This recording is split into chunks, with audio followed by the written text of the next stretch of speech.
Oh, man. Welcome back to the Comics Aficionados live right here on Thinking Critical YouTube. Our Saturday night delight is here. I guess it's Saturday morning. It's Saturday night for me. There is no Doc. Apparently, he's going to show up, but he's having the internet problems. But we've got a fantastic panel. A couple of people we haven't seen in a long time because they were never available on Saturdays. Just happened to be available this Saturday. We got the man so cool they called him the Breen, the voice of the voiceless, the man everybody on the channel actually likes. There's never been a negative tweet about you, sir. Never negative comment. Really? Absolutely. Well, I haven't been here for a while, and I figured I'd show up so you don't lose the copyright on me. Well, we don't want to do that. Are you going to break out the puppets? I don't have that kind of talent, sir. I thought you did a puppet show. I do, but I just do voices. I don't do puppets. Oh, you're just the voice talent. You're not the puppet guy. You're not pulling the strings? I do a very bad Dracula. I thought you were the master of puppets. Yes, I do go blah, blah, blah. You reading any new comic books now, Breen? I know that you had gotten a little fed up, but then you came back with Dawn of DC. Did they get you in on Flash? Yeah, I might bring that up later if we get to that topic. And we're probably going to have to do another video here soon because I'm ready to quote Jack Kirby again. They did it to you again? It only lasted 3 months? Well, that's 3 months longer than DC usually Man, takes. you read Hawk Girl, didn't you? That's what did it. I read it at the store just so I'd be able to talk about it with having some idea. And boy, it was bad. Did you read all 3 issues or just the first one? Oh, no. One was enough. You should get in there. 3 is worse. I don't have a YouTube channel. I mean, I do, but I don't. But you still could work your way up to it. You know, feel what we're feeling. Breen doesn't have to suffer. If that's the price, if that's the price for having Tim Board in Japan and you're the biggest Hawkman and Hawkgirl, Hawkwoman fan in the entire world, you never get a series out. Once every 4 or 5 years, they put something out and they give you Hawkgirl. That guy's got the worst comic life in the world. Never go. It's not good, Breen. No, it's not. Yeah, that was a rough one. We also have Aaron Sparrow. We do the Patreon exclusive Geek Fix comic book podcast where we talk about pop culture and comic books and stuff like that. Now you're available for Saturdays, and you're just going to stick around. You're going to be here for indefinitely. Yeah, I'm just going to hang around. I've got my Saturdays are open at the current time. So I will be here every weekend that I can. I'm excited. So I pulled the trigger. Well, the thing that you've been telling me that I needed to do, I ordered myself a Tunnel Rat G.I. Joe classic action figure, and I couldn't just get me one, so I had to get 3 more, one for all my boys. We got Snake Eyes, we got Storm Shadow, and then for the baby, because we can't have little parts, I got him Sergeant Slaughter because he's just got like a whip or something. Oh yeah, you can. He comes. Sergeant Slaughter comes with a couple things. Like he'll have to take his whistle off, but hat and sunglasses. But that figure is just a solid chunk of GI Joe. That'll be good for the baby. Absolutely, I always loved it with the Sergeant Slaughter and the Refrigerator Perry. Those were my faves. Yeah, the non-Joes. You know what I mean? We almost got Rocky Balboa in the line. It feels like licensed to print money. How did that not happen? I don't know. He showed up in the G.I. Joe Order of Battle, which is like the handbook of the Marvel Universe, and the Cobra character Big Boa was meant to be his nemesis. And then for whatever reason, when the deal fell through, Big Boa just became like the general Cobra trainer. Like your PT guy that'll run the guys ragged. But yeah, Rocky Balboa was supposed to be in there, so we could have had Stallone and G.I. Joe, man. In an alternate timeline, it happened. Man, Doc, you were a G.I. Joe guy, right? I did not know this, so this is wow. Did you know that they have 6-inch like replicas of the original stuff in the 80s? Yes, I saw those at Walmart the other day. Well, I got Tunnel Rat. What do you got, bitch? I have not bought any of them because the only one they had was Lady J. I'm guessing they had Lady J and they had the Baroness. I contemplated the Baroness, cool. But that was the only 2 figures they had, and I was just like, I don't think I want them that much. When I was going through all the figures, because I had to get an extra one, I knew I was going to get Storm Shadow, definitely going to get Snake Eyes. I got the right one without too many accessories, and then I got Tunnel Rat for myself. And I was remembering all these awesome characters. I forgot about the Cobra twins. Yeah, Tomax and Zaymot. Those guys are great. Then you got them in the dual package, so you got a little more bang for your buck. And then you buy the Cobra Ferret because they were always on that, so that was nice. You never put them on there and it looked great. All the colors matched, it just all went together. Man, they really knew what they were doing back in the day. They knew how to wring every dollar out of us kids that were working hard for our allowance. So, Sparrow, can you review Lady J? It sounds like AL is somewhat interested in a Lady J, a retro action figure in the 6-inch variety. The Lady J is actually great. She comes with a lot of accessories. She, much like Shipwreck, has the removable hat that has her hair attached, but then she has a separate hairpiece that you can put on if you want her not to be wearing a hat. It's a good figure. It's just, for whatever reason, it's not the most popular one, especially on that retro card. Seems to be her and the Baroness are not popular for that special Walmart exclusive. But both really good figures. I think they're great. I just Does Scarlet have her little crossbow army thing? Yeah, well, they just announced a Scarlet that for the first time will be like a retro Scarlet that will be pretty much the exact translation of her original costume. They've done a couple modified versions that have been really nice, but they just showed off the So if you're a Scarlet fan, you need to wait. Yeah, you just need to hold off. That'll be out soon. And then I just actually Lowlight just came in the mail yesterday, so I got my I was playing around with all of his sniper weapons last night. Well, I appreciate you burning $120 out of my pocket for toys I didn't need, but no, I mean I'll continue to do it if you let me. I just need to stop being influenced by these things.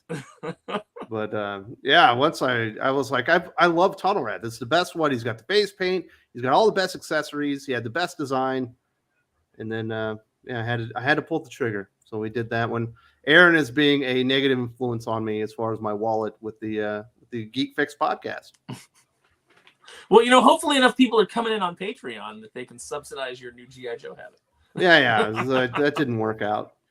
We'll see if I can make the money back eventually. So we have another guy. So Josh McDonald and I have been friends for a long time, but I'm no longer following him on Twitter. In fact, I blocked him because he had a disturbing tweet this week that got you a lot of hate. And I don't know if I agree with their perspective on the hate towards you, but I understand the hate. Oh, you understand? Well, I don't know. I hated you for putting it out too. Like, who does fisting tweets? Hey, look, it's got a black circle. It covers everything up. At least I didn't share the video, but I will say I'm kind of amazed at how many people are like, "Yo, this is fine. What's your problem?" I don't know. Like, it's gross, and you're doing it in public, so don't. Yeah, it's amazing how many degenerates are like, I don't see what the problem with what these guys are doing in the street in front of all the everybody who's gathered. The ones that I love is like the people who are like going like, well, it's a kink festival. Yeah, it is. That doesn't like take away your original point that it shouldn't be in the middle of the street, But look, I got a lot of hate, like a lot of hate. But how many times can you get kicked out and like removed of my from the community? gay community? I'm the most hated man in the Alphabet Mafia right now, and it's so much fun because I'll post something that's gonna get them riled up, and they all like to gang up, and then I mute it 5 hours in, and then I just go back and I just troll everyone, and I have so much fun trolling. Like, I'm not getting all the notifications, so I don't care, but my troll game is strong. And that pisses them off even more, which is even more fun. So they can't upset you. They can call you. They can't, and they can threaten to take away your gay card. And it doesn't. They can't take away his freedom. Yeah, yep, it doesn't affect you at all, and that's what really drives them nuts. Yep. Is that this loving group of people who's just all about tolerance and acceptance, telling Josh to kill himself over and over again, and Nice. And it just does not affect him. It's really interesting to watch. Yeah. The All social right, media Sparrow. is- We got a question about toys here. Uh-oh. Do they have the 6-inch vehicles? The Rattler would have been awesome. No Rattler yet. They just did a HasLab for the Dragonfly, so you can get the Dragonfly. And then about 2 years ago, they did. But a there are HasLab some for- vehicles. Yeah, there are some. They've done the Trouble Bubble, which is the little Cobra flight pod that comes with the Televiper. They HasLabbed a Hiss tank about 2 years ago that we're still waiting on being delivered. I got 3 of those bad boys coming, and then the Dragonfly, which I only. What are you going to do with 3 tanks? Well, see, here was my logic. What am I not going to do with 3 tanks, Wes? That's the answer. That's right. I'm gonna wait for when you come and you visit the States, and you come over, and then we're just gonna lay One on the for floor, each like, boy. little It'll be like, kids. Yeah, we're just gonna lay so on the floor generous, with your, Aaron. with your boys, like little kids, and we're gonna drive around on the floor. No, my logic was that. So it comes with the classic his tank driver, and then it's got some gunners and things like that were added tiers that got kicked in. But my logic on it was the first G.I. Joe comic that I really where I knew I was going to be reading this comic until the end of time was issue 16, which was called Night Attack. And in it you had Cobra Commander and Destro and Dr. Venom in one tank, and then you had Baroness and Major Blood in another tank. And I was like, well, I got to get 2 tanks. And then I was like, well, just to make the scene work. Yeah, but then a third tank, that can have all the Cobra guys that come with it in that tank. So yeah, it had to be 3. That's probably that's an expensive hobby you got there, Sparrow. It's basically an addiction at this point. It's plastic crack. Who else we got? We got Weird Science Jim.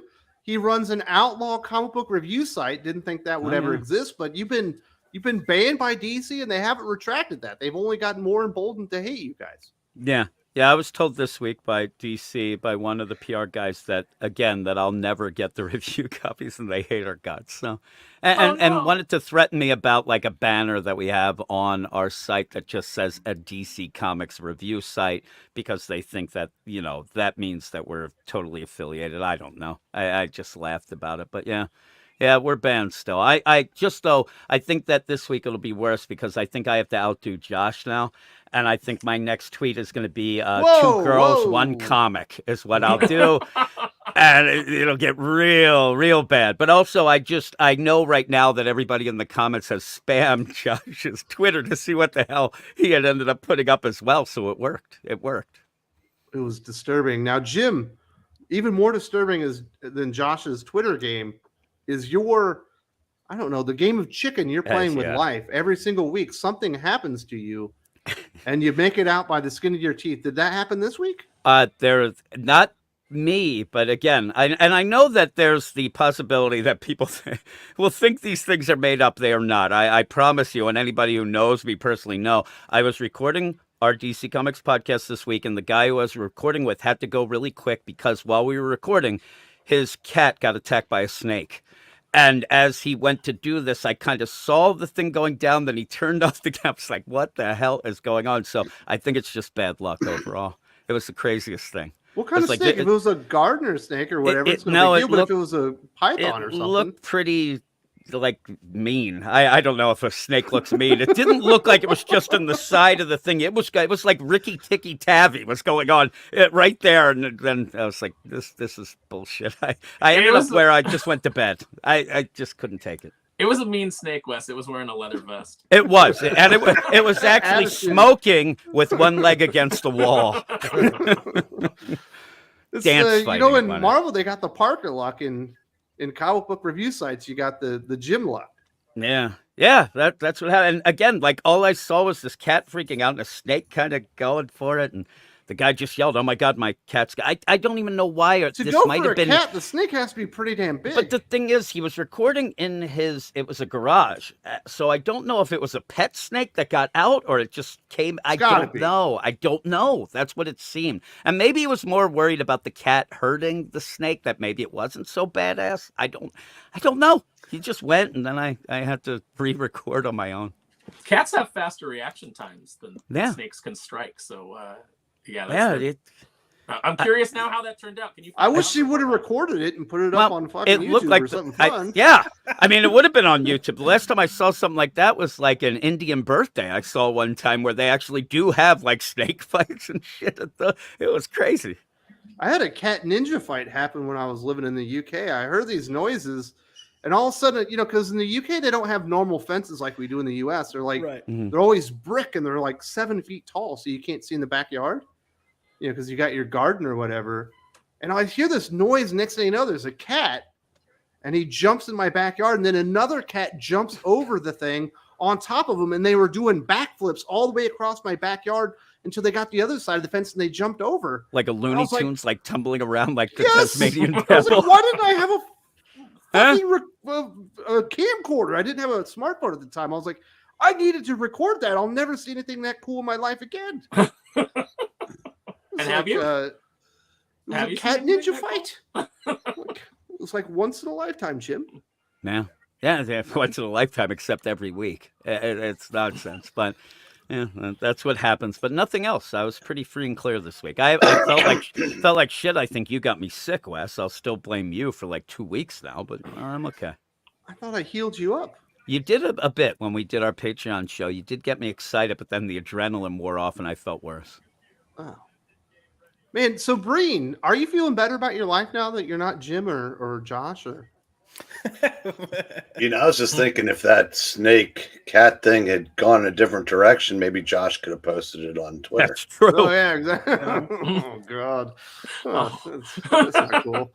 That gave me a mental image that I Python. Fuck, Doc. I would have expected that out of you, not Breen. He just went somewhere.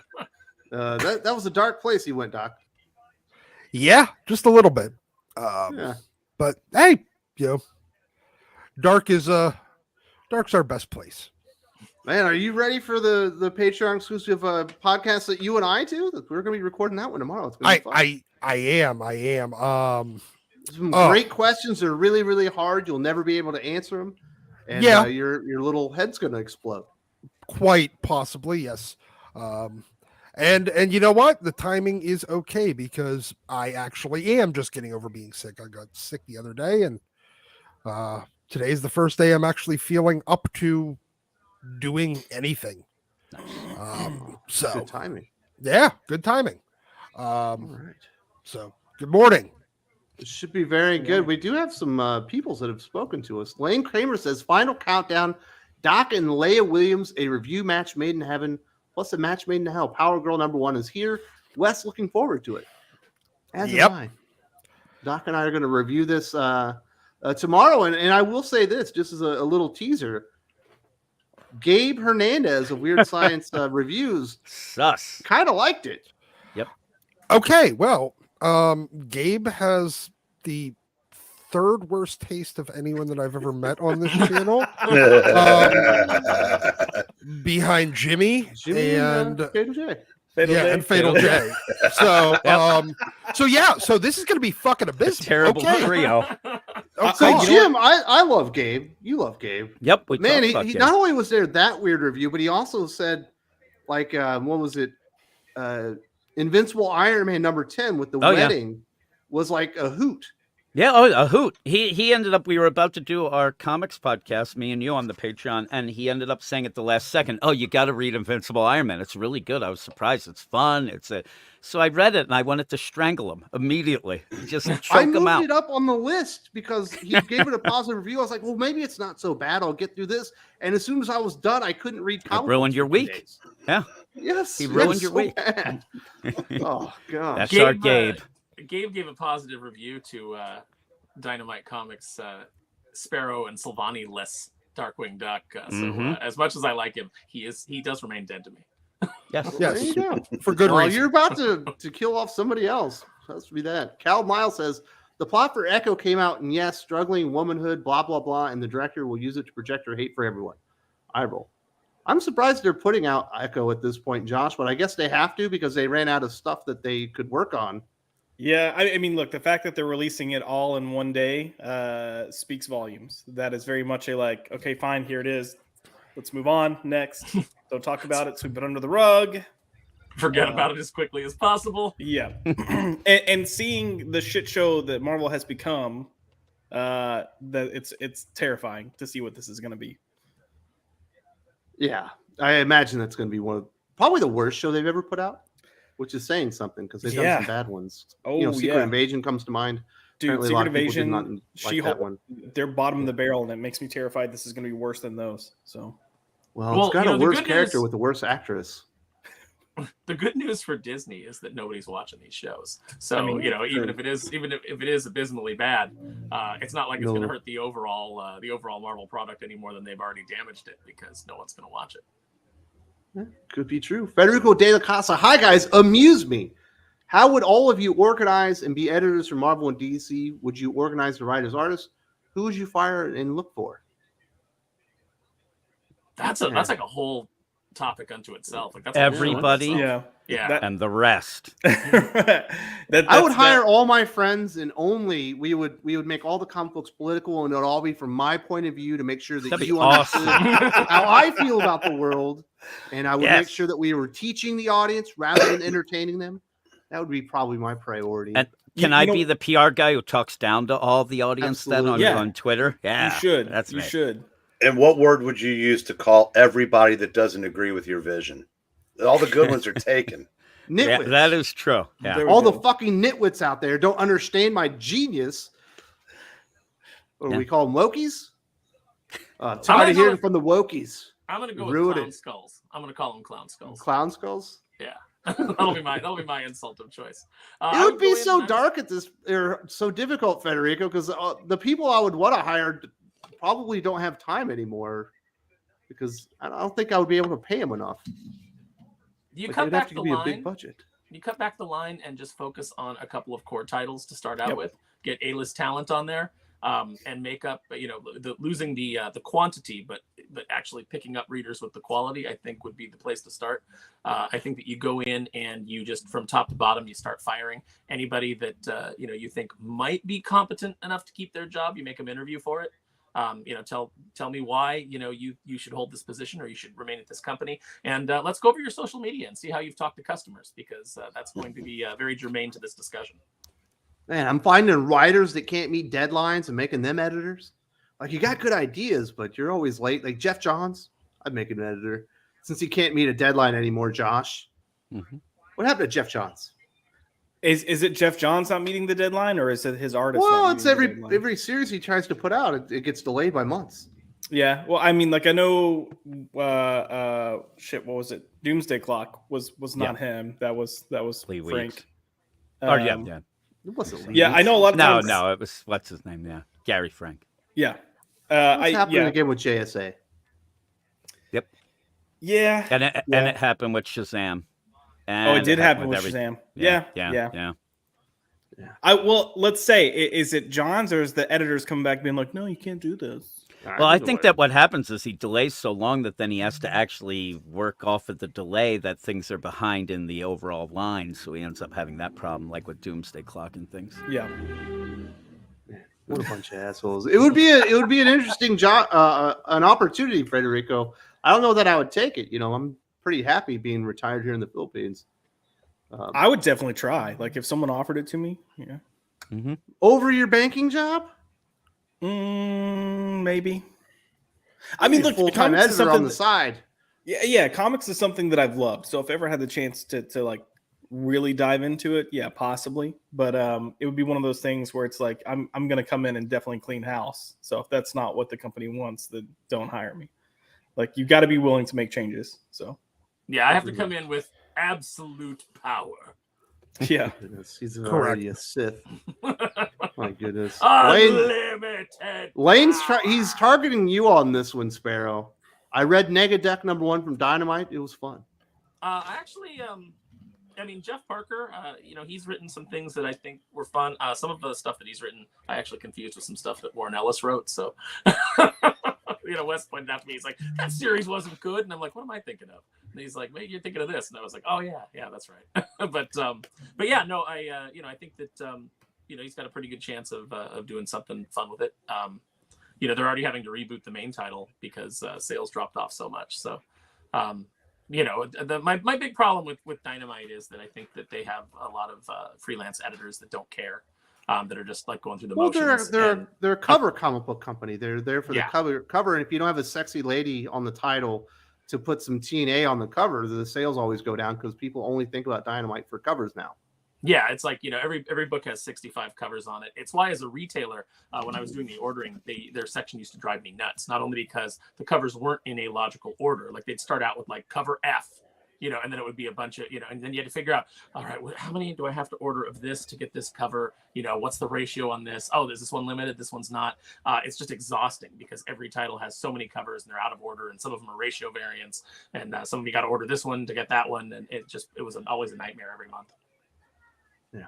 Callum says, I asked Dan Didio during a live stream about Jim Lee, and he said he cares about comics. I don't believe him, but what do you think? I imagine he does care about comic books, but I don't think that he cares about his job or the future of DC Comics like as a business under his leadership. What do you think, Doc? Does he still care about comics?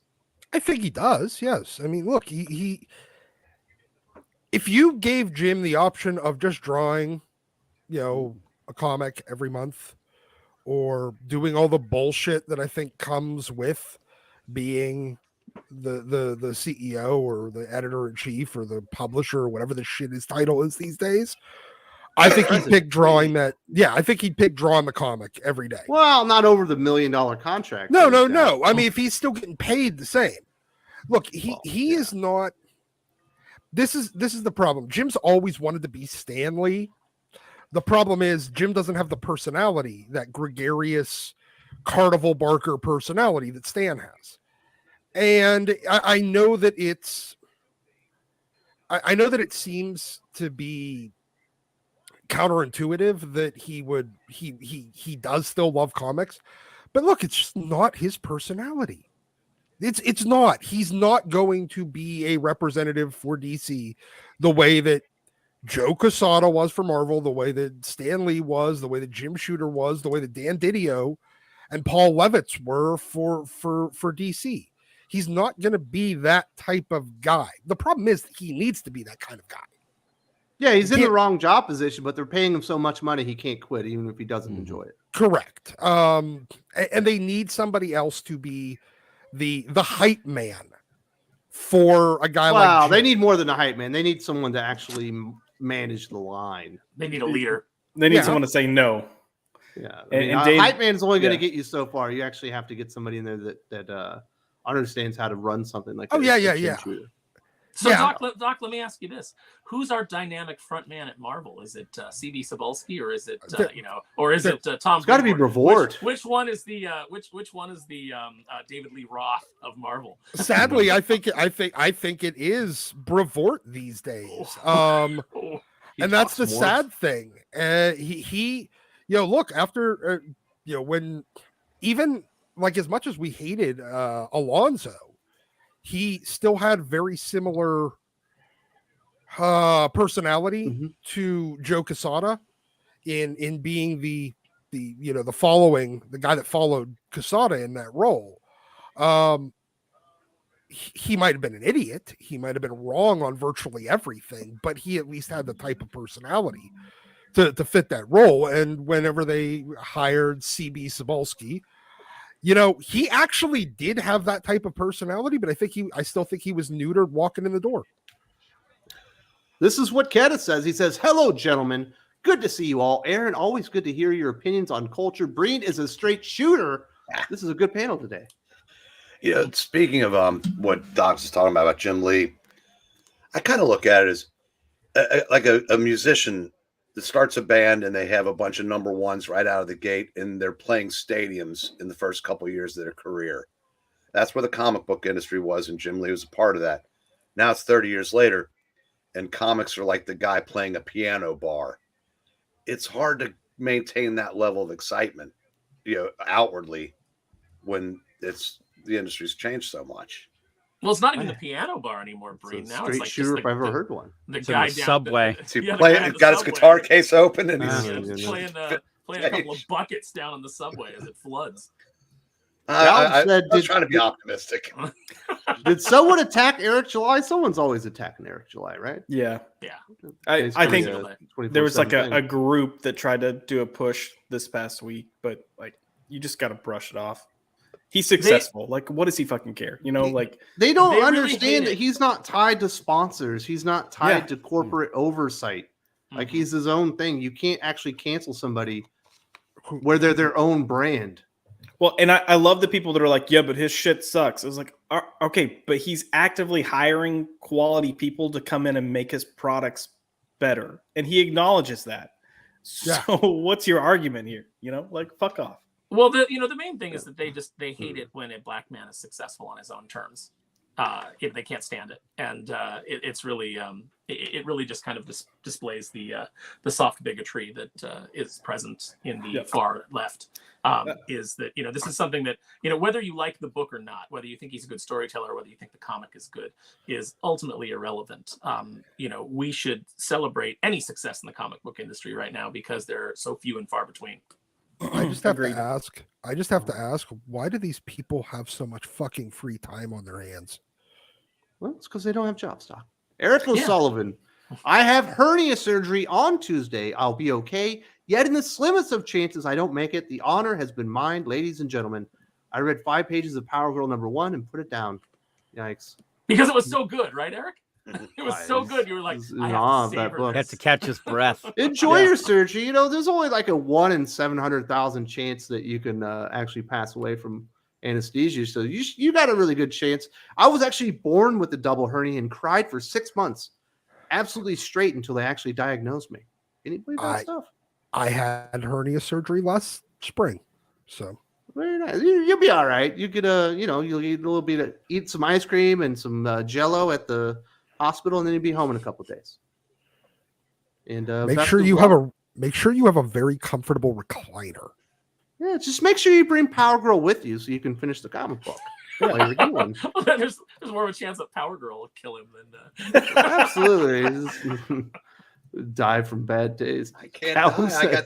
I got 18 more pages to read in the story. If 2 men walked into Marvel and asked CB, "What do you do here?" but they took away his food, what would he say? Nothing. I bet he'd say he's the boss. I'm what the guy would you in charge. Say you do here? The Bobs. We can have the Bobs come in. Yeah. It'll be Doc and I. We'll just come in. Well, right now, he's calling up comic book shops that are under ordering God's #1 and begging them to order it. So maybe he's doing some work. So he's asking for charity work. He's doing charity work. He's like, please donate to our, please donate to this unsellable product. It's going to sit on your shelves for the rest of your life. I can't wait to see the return of overshipping. Oh yeah. Well, I don't think we need that as long as we don't have the actual order numbers. Calvin says, same question, but it's DC Jim Lee, but they took away his pencils and pad and tell him to make eye contact. I bet he goes to a lot of meetings.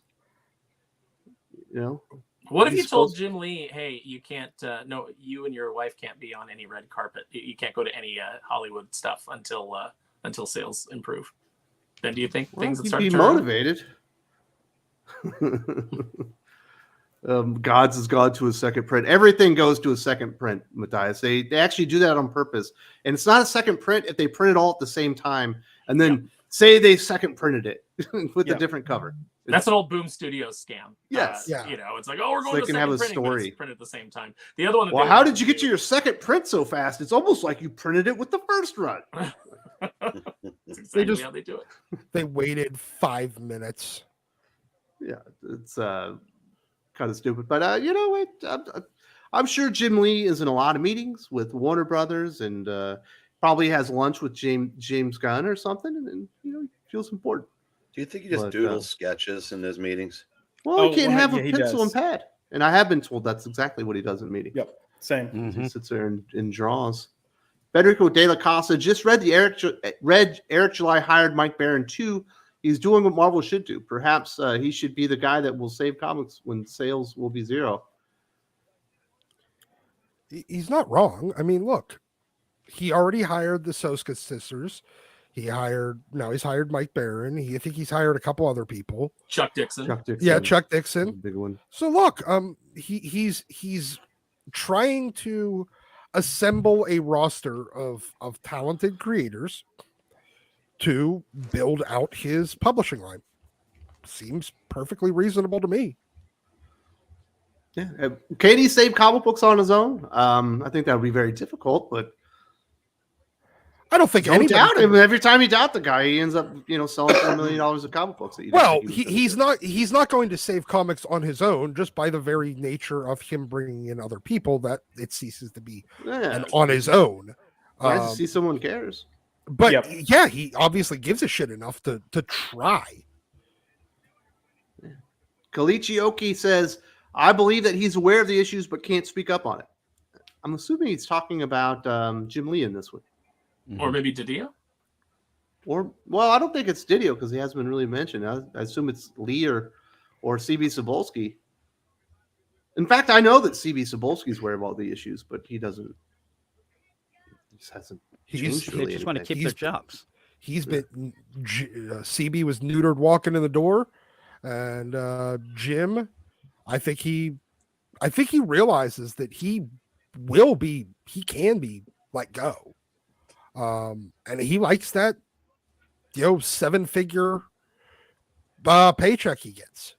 Yeah. Who would? Yeah. He's kind of addicted to it. I know a lot of people have said that the hit job that was done on CB Cebulski as he walked in the door, like bringing the Akira Yoshida stuff back up, was an inside job, and was coordinated from the inside of Marvel because of people that were afraid of losing power, and so they did indeed neuter him as soon as he walked in the door, and at that point anybody any normal company would have been, all right, everybody who was involved in this plot, who was trying to set us up for failure, you're all fired, and CB's the boss, and everybody fall into line. But it doesn't seem like we have anybody with any backbone in the industry anymore. No, comics aren't normal. Can't think about it like that. It's Yeah. weird. Adam Frey, look at the people who are getting mad that Bill Willingham is sticking it to corporations over creators' rights. Yeah, it was pretty strange there, Breen. The guy goes out there and stands up for him, and they trash him. Essentially for nothing. Does someone have a TV on, or am I just hearing the voices in my head again? I just I hear a lot of things. Oh, Breen I've got a must have TV on it with the tiniest of volume. If you can hear that, I'm never gonna say anything behind your back because you'll hear it. Well, it's Sound like cartoons or something. No, it's not There's cartoons. there's a dot matrix printer going on. It sounds like That's not me. Fax machine. Too Steam sick to whistle. school, but I had to go to work with mom. Just sit there. I Speaking stay of muted people when I'm not talking. stabbing you in the back. What do you think about these? Uh-oh. Did we lose Wes? Breen, I think he was going to ask what you thought about, these creators kind of sticking up for themselves when it comes to publishers, or creators refusing to go with publishers. Well, I do find it amusing that it's the same people every time. Yeah, it's the same people that lash out at anybody more successful. Guys like that Morrissey song. We hate it when our friends become successful. Yeah, except they're not friends. And God, what's the it's Venn quoted diagram? Morrissey. What's the Venn diagram of people attacking Bill Willingham for standing up for creators' rights and people who have active GoFundMes? I'd like to see the Venn diagram on that. I'm pretty sure it's 100%. I'm sure it's an overlap. Yes. It's like I said, but if Bill Willingham voted the right way and did the exact same thing, all the people that are attacking him would be 100% behind him in solidarity. So it all comes down to politics in this silly hobby or industry. And it's tribal as hell, but we all know that. And they're hoping for a cookie from DC. They're hoping that if they go out and they attack DC's enemy, that they'll be given work at DC. Well, I know. Maybe the attack was pre-planned because I saw where Mags had a story in Action Comics this week. Yeah. Oof. Kenneth says, I read Wonder Woman #1. The art was gorgeous and it had some cool action in the last part. I almost bought it, but it was written by Tom King, who I can't stand. Should I have spent the money? Well, I mean, it does have the first appearance of a villain who, in theory, could get some screen time. Tom King is in the writer's room for James Gunn in the DCU. We might see the Sovereign, Though also that known as villain the might Man. be counted Also as known issue as- 800 as the first appearance because he was in the end of that too. So He I don't wasn't know if actually it was shown. key. He was Cameo. just That's true. That's a cameo in it. I mean, just to go against everyone, I always, #1, if you're interested at all, just buy it and see what you think. But I didn't like it. But, overall, maybe it'll surprise you. There's some merit on that. You might be able to flip it for something. Yeah. Get I yourself a didn't buy nice it. sandwich. No, #1s are almost never, with first appearances, are almost never going to be of major value. That's because they're normally Because printed they're very quickly and they're not rare. Exactly. They're overbought, yeah. Yeah, unless you have one of the difficult to find ratio variants by an artist that everyone wants, then that was the one that will have. That's why the value. Naomi #1 ended up being pretty valuable, because for some reason, even though it was the first issue and the first appearance of that hero, I think the print run was like 14,500. Yeah, which is like Abysmal. insanely low, even by DC and Marvel standards, especially for a #1 issue. So It's that's why you got to interesting look for some of those these- opportunities. If you're a speculator, you want to look for things that aren't being printed a lot but have some potential in the future. The good news for you is that it's shooting fish in a barrel, because none of these comics are printed a lot. So as long as it has a first appearance, you may have a chance of making a product. I bet you that one they shrunk printed the on market that so first much. run at least 75,000. Keyword Yeah, being okay. chance. Been sitting Yeah. on 2 Naomi #1s for a year. I can't get anywhere close to what it's worth. Yeah, people have to want them, and Yeah, that is a unfortunately- sticking point. You should have sold it when the TV show was out, Breed. What are you doing? Oh no, You missed it the was bubble. it was there then too. And nobody wanted to buy it then? No, Well, it's they heard Ava, Naomi. they heard buddy. Ava DuVernay, and they were like, Well, no. it's rare. This In is 30 really years, it epic. might be worth See, something. because the people that would do that don't have $50 to spend for that #1. I mean, the audience that Naomi was created for, they're not going to spend that kind of money. They're too busy breaking into stores and stealing everything. Is that what you're saying? Oh my goodness! Oh, Stop nah, 'cause that was- stereotyping that- people, Josh. That Jeez. cuts into A angry Twitter certain time. age group? I mean, Oh come my on. goodness, Josh! You just stereotyping people. That's why the LGBTQ community ostracized you, excommunicated you. Oh, So what I you're just got a- saying is Meatball is the target. Oh my goodness! I I just don't got a even want to message, get into Josh. this. It says I'd never kill even heard yourself. of this person to this week, but there was something that came out that I thought was interesting, enlightening. I do think it's hilarious that Dan Slott does not consider himself to be a Spider-Man writer, but a leader of the comic book industry itself. He was out there defending Zeb Wells' Spider-Man run, which has not gotten a lot of good press. In fact, a lot of longtime Spider-Man readers are kind of fed up with him. And he let us know that you cannot destroy characters, especially if they're 50 years old, Doc. And then he went on a little tangent and explained a bunch of other stuff and basically was being really condescending. And I said that he should shut up, and other people did. What do you think? Can you actually break characters, Josh or Doc? Yes, it's very easy to break characters. They've done it. They've proven it with the X-Men. Like you literally, you just keep. All you do is you keep setting things up for success, and then like striking out, and people stop trying. People, they eventually become Lucy and the fucking football with Charlie Brown. But unlike Charlie Brown, they stop running up to try to kick it, and they just go home. That's where you're at with many of these characters. Many of these characters that have been around for decades, 40, 50 years. Look, the next time Dan Slott has a salient, and really deep, philosophical idea that comes out of his mouth will be the first.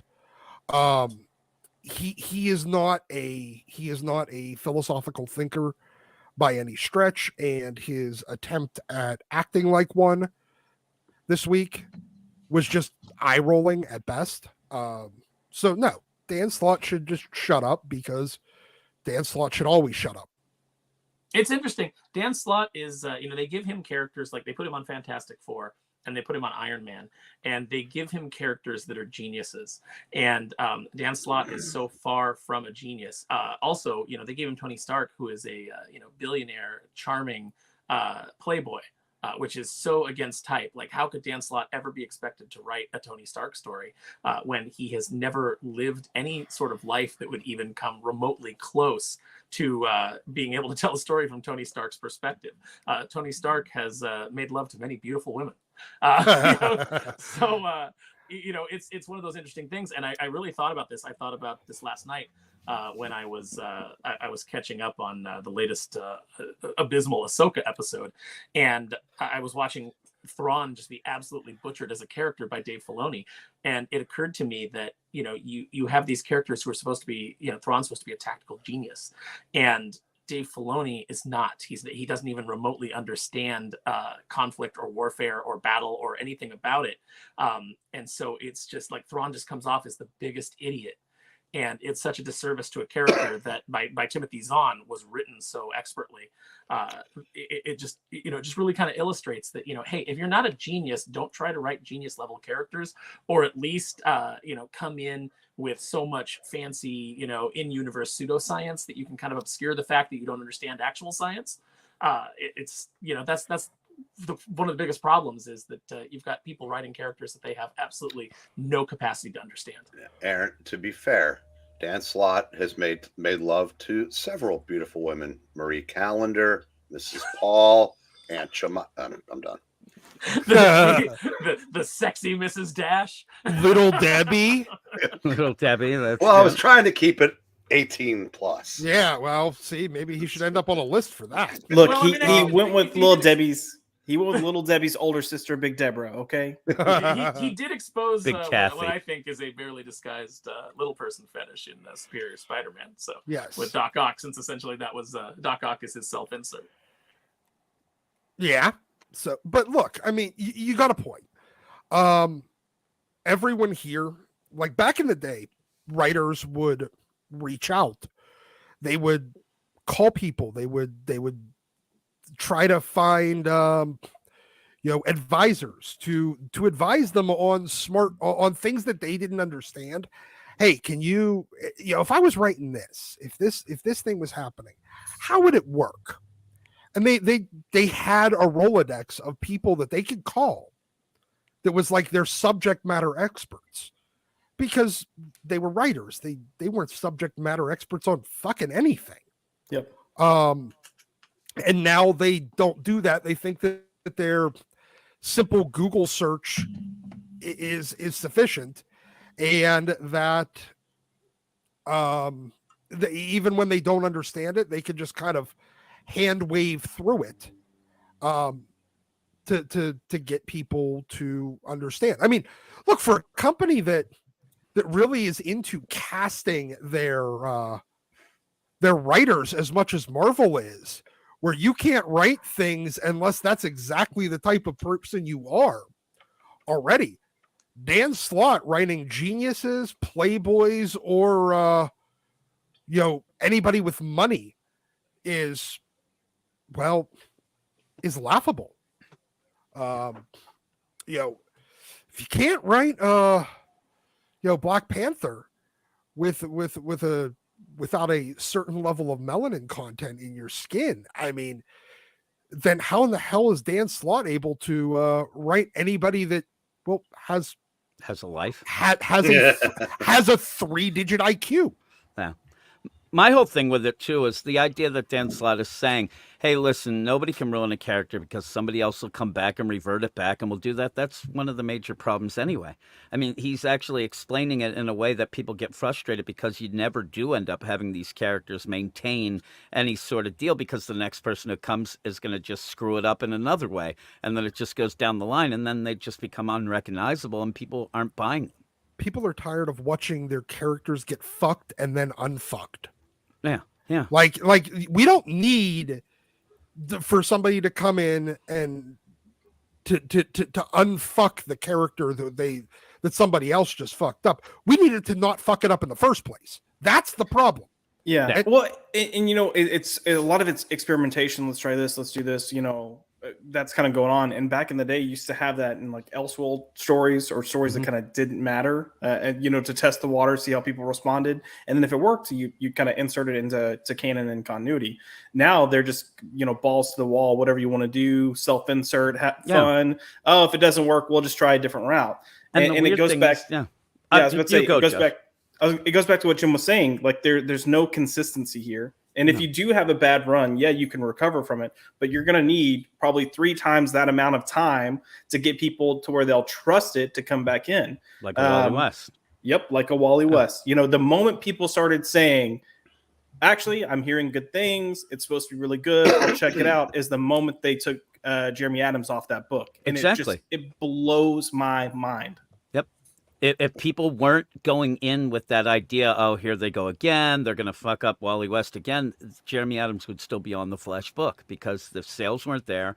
And then once the word of mouth, because that's all it was word of mouth, and people finally got to trust the deal, it was too late. They had already told him he was off. And also, when you have, especially DC, you get this play of, ruining the character, but you also get these people who are ruining the characters somehow become the caretakers of that character. Like you end up having Megan Fitzmartin do a little story with Tim Drake. He comes out as bi, and now she's the only one who can write him, and she's doing a horrible job at it. And then it has to get put away for a while so that they can kind of make that idea, because there's going to be people on Twitter, if Tim Drake came out with a solo book and it wasn't Megan Fitzmartin, the 3 people out there, but that's who they listen to, and you have to let that die down. So then it just delays everything, and then, like Josh said, by the time it comes out again, nobody's trusting DC with that character now. Well, as soon as you take a character that has a fan base, a pretty strong fan base that has been with him for decades, and then you do a sexuality a niche sexuality swap onto that character to satisfy one writer's desire to write / fan fiction, but have it be canonized, you've ruined that character. Mm-hmm. Tim Drake is now radioactive, and he will never be a successful solo character again. You have ruined him, because the amount of people that are going to be interested in reading about the bisexual escapades of Tim Drake are small. So if you're, if you want to do that, you just have to go in understanding that, hey, we're sacrificing this character on this altar, and he's never going to be viable for us financially again, but he will be viable for us to get GLAAD awards and for us to get, write-ups in magazines and things like that. So we will get that PR, but it is at the expense of the character ever being a major sales force again.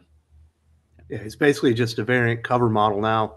So, Breen, there's somebody in here that's trying to get your attention. Who's the Geeky Puppet Show? That's the people I do those readings with. I'm aware. I'm just letting you let everyone else know. I know. It's the Frog, the Pixel, and there's your notice. You were just brought up. They call you Grandpa Breen? Is that what they call you? Well, I am old enough to be a couple of their grandpa, but that's not the point. You were just noticed by 31K West now. Something like that. Now, I stopped paying attention. I'm so up my own ass, Breen. Yeah, 30 plus K West is an arrogant son of a bitch. So if he took the time to notice you, you're in.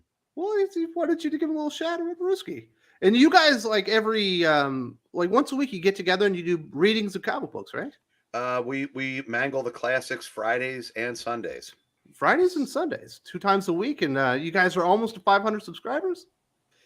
They're closer to 4 than 5, but climbing. So they're working hard. They're doing well with it. Definitely go over there and support those guys, because they're all about comic books, getting into the classics and making some fun of the comic book industry when there is not a lot of fun right now, Bree. You will get chuckles out of these readings, I promise you. Do you do readings of Dan Slott comic books while he's ruining characters and then being magnanimous? No, because Dan Slott ruins them all by himself. I mean, the good ones need help, and we're there to provide that. I love that Dan Slott comes out like every once in a while, like he's this elder statesman of comics, and he's not just the court jester that everybody. Because he took a picture with Tom Holland once. Yeah, absolutely ridiculous stuff, and you're the elder statesman of the panel here, Breed. There's been plenty of characters that are over 50 years old that have been ruined plenty of times. Yeah, I mean, I get what he's trying to say, but. And you guys have covered this in videos. You can't, if you've been around for a certain length of time, you can't look at Green Lantern and not see Parallax killing the Guardians, killing his fellow Lanterns in that cover where he's got all their rings on, laughing maniacally. That's always going to be in the back of your mind. If you've been reading X-Men for, Doc can I'm sure speak to this, when the gals tell Wolverine and Scott to go sit in the fields and smell daisies, and they do it. How are you going to look at Wolverine the same? That's always going to be there. And we could talk about this from now to the end of the stream of each major character that's had, if not irreparable damage done to it, a lot of damage done to it. And again, like I said, I was going to bring up and say that if there's a bad run, you can always fix it. No, you can't, because there are certain things that aren't allowed to be fixed now. if you take the original X-Men, one of them will always be a flamboyantly gay man just looking for his next hookup. That's all Iceman is. Tim Drake. Like I said, he doesn't matter how much, either 98% of the fan base, probably higher, wants him to be with Stephanie. It doesn't matter because we know comics is trying to placate. We know who they're trying to placate. And I said, it was a great point. No more sales, but plenty of, awards. So, so I said, if you do the harm, sometimes you can't undo it. Well, yeah, you look like somebody just mentioned Kitty Pryde. She was a pretty cool character back in the day, Doc. Yeah. Especially when they first introduced her as like the new, point of view character for fans. Like, oh, wow, look at all this amazing stuff. And next thing you know, she's constantly like at the UN just talking down to people and explaining to them why they're wrong. You're like, I don't think I like this character anymore. And she's never recovered from that. No. Yeah. I used to love Kitty Pryde. Excalibur Kitty Pryde, just like my favorite run with the character. It's like I liked her up until the point through the Mutant Massacre, and then when they went over and they did Excalibur, and Claremont and then later Alan Davis were writing her. Writing Rachel Summers. Rachel Summers, another character that's ruined for me. They'll never capture that magic again. You can't. There's just sometimes you just can't go back, and they're not allowed to go back because if I walked into Marvel tomorrow and was given complete power over everything, I'd be like, guess what? We're taking it back to the end of Secret Wars. This whole Marvel universe that you've been reading since the end of Hickman's Secret Wars has just been a pocket dimension and wasn't the 616. Let's go check in on what the 616 is doing and just get rid of all of these trash stories. That's what you want. You want the fever dream Doc explanation from Dallas. No, it's just it exists in this other universe that you guys have been reading about, but now we're going back to the real one. So, all of you who enjoyed that, all three of you who would get on Twitter with your 12 sock puppet accounts and praise the Krakoa era, or on your little podcast, praise the Krakoa era because it was giving you your fetish. Well, you know what? There you go. You have that. You got the trade collections. Maybe if you guys ever come together with any buying power, we'll do a little subline that's just for you guys. But until that day, we're going back to we're pivoting back to profitability, and we're giving comic fans what they want. Actual comic fans that show up with their money. We're going to try to lure them back. So, Jim, can you speak? Because it sounded like you went full Josh McDonald there for a second. What's that? What do you mean? He did. He went Josh. He's broken up. What happened to your voice there, Jim? I don't know. Is my audio off now? He went fast. He's the Micro Machines guy again. Yep. He's robot. Hey there, everybody. Robot Jim. You doing there? What's going on? Oh my! Is it still bad, or did I fix it with that nonsense? Still bad. I'm gonna. All right. Which was the transformer that the Micro Machines guy voiced? Blur. Aaron? Blur. So, yeah, you sound like Blur or the Micro Machines guy. Oh, Remember when you could just have awesome. a cool talent like that and become like a pseudo celebrity? Talk real fast, do stuff like that, get crazy Eddie money. Well, they stopped making Police Academy movies. That is true. I remember. I'm now the Police next Academy Michael Winslow. cartoon. Boop, boop. I'm surprised they haven't tried to resurrect. I'm gonna bail out. They haven't tried to. Now you're resurrect good, Jim. Police Academy. Oh, now I'm good. You are good now. Yeah. Yeah, What did you Okay. do? There we go. He had to go I don't know. beep, beep, beep. That was- did the that was beep, the beep, my That was the Michael secret code. Winslow. That was beep, boop, beep. And back to the Dan Slott thing. Now that I'm not talking Micro Machines, the idea where he says "Hey everybody, they're ruining comics and it'll be better." It's like when you get in an accident and it's that's a pain in the ass, and then somebody goes, "The insurance will cover it." It still sucks while you're having that happen, and so it's not really anything that makes you feel better. That eventually somebody might fix their screw ups. And it's just Dan Slott's just an idiot. Yeah, I just don't think telling Yeah, people to simple. read back issues and write their own fanfic is the answer. Maybe a little accountability. No. Yeah, there needs to be some accountability there. But even as a writer, as an editor, you need to have an accountability stepping into these characters. And that's where the problem is. There's no respect for these characters or their history. And that's why we're seeing such the dismal stories now. Yeah, so I think Dan Slott once again outed himself as an absolute moron this week. Does anyone else have anything to say about this? Oh, there's probably a million more things to Ah, say yeah, we about could it. do this for a long time. But But there are things that the people have wanted to talk about. Mr. Hat says, "Hey Wes, a nice stream. You make amazing videos. Where should independent creators sell their comics, graphic novels, Kickstarter, Indiegogo, etc.? I'm releasing a comic soon and I'm new to this. Thanks. Well, that's a very interesting question. There isn't a one-size-fits-all anything. There is a lot of competition right now on Kickstarter and Indiegogo, especially from like big-name creators that have left the big two and kind of venturing out into there. I know, even Sean Gordon Murphy has, I think Zorro's coming up very soon. So it can be a very difficult environment there, especially if you, if you set the minimum for your goal to be like $5,000. If you're not somebody that people know, it might be very difficult to actually be discovered or whatever. But there are a lot of avenues out there. You can do like webtoons, web comic books. I know that there's somebody out there called Pink Cat that has an enormous following on Indiegogo and not Indiegogo, Instagram, and created their own comic book line. They just put up a page or two every day on Instagram and really build up their personality. And then eventually you can do collected editions through that. I did a video talking about how you could monetize comic books on Facebook with Marcel the Loser, to where, he didn't have a YouTube channel. He wasn't a known commodity. But on Facebook, he got into their creator program or whatever, and he was releasing his own comic books. And he's built up his own audience, and then Facebook are paying for him to release that information there. So there are a lot of places where you can release your comic books and build up your audience. But if you haven't built up your audience beforehand, Kickstarter and Indiegogo are going to be difficult. I think, Aaron, I know you have a project you're going to be doing soon and trying to crowdfund. Yeah, and I'm going to be counting on being on shows like this one, and on hopefully do some stuff with Clownfish TV, and any channel that wants to have me on, I'll be out there promoting the hell out of it. Fortunately, I do think that a lot of people are going to respond once they actually see pages from the book and kind of get a sense of the comedy that the kind of comedic take on things that we're doing.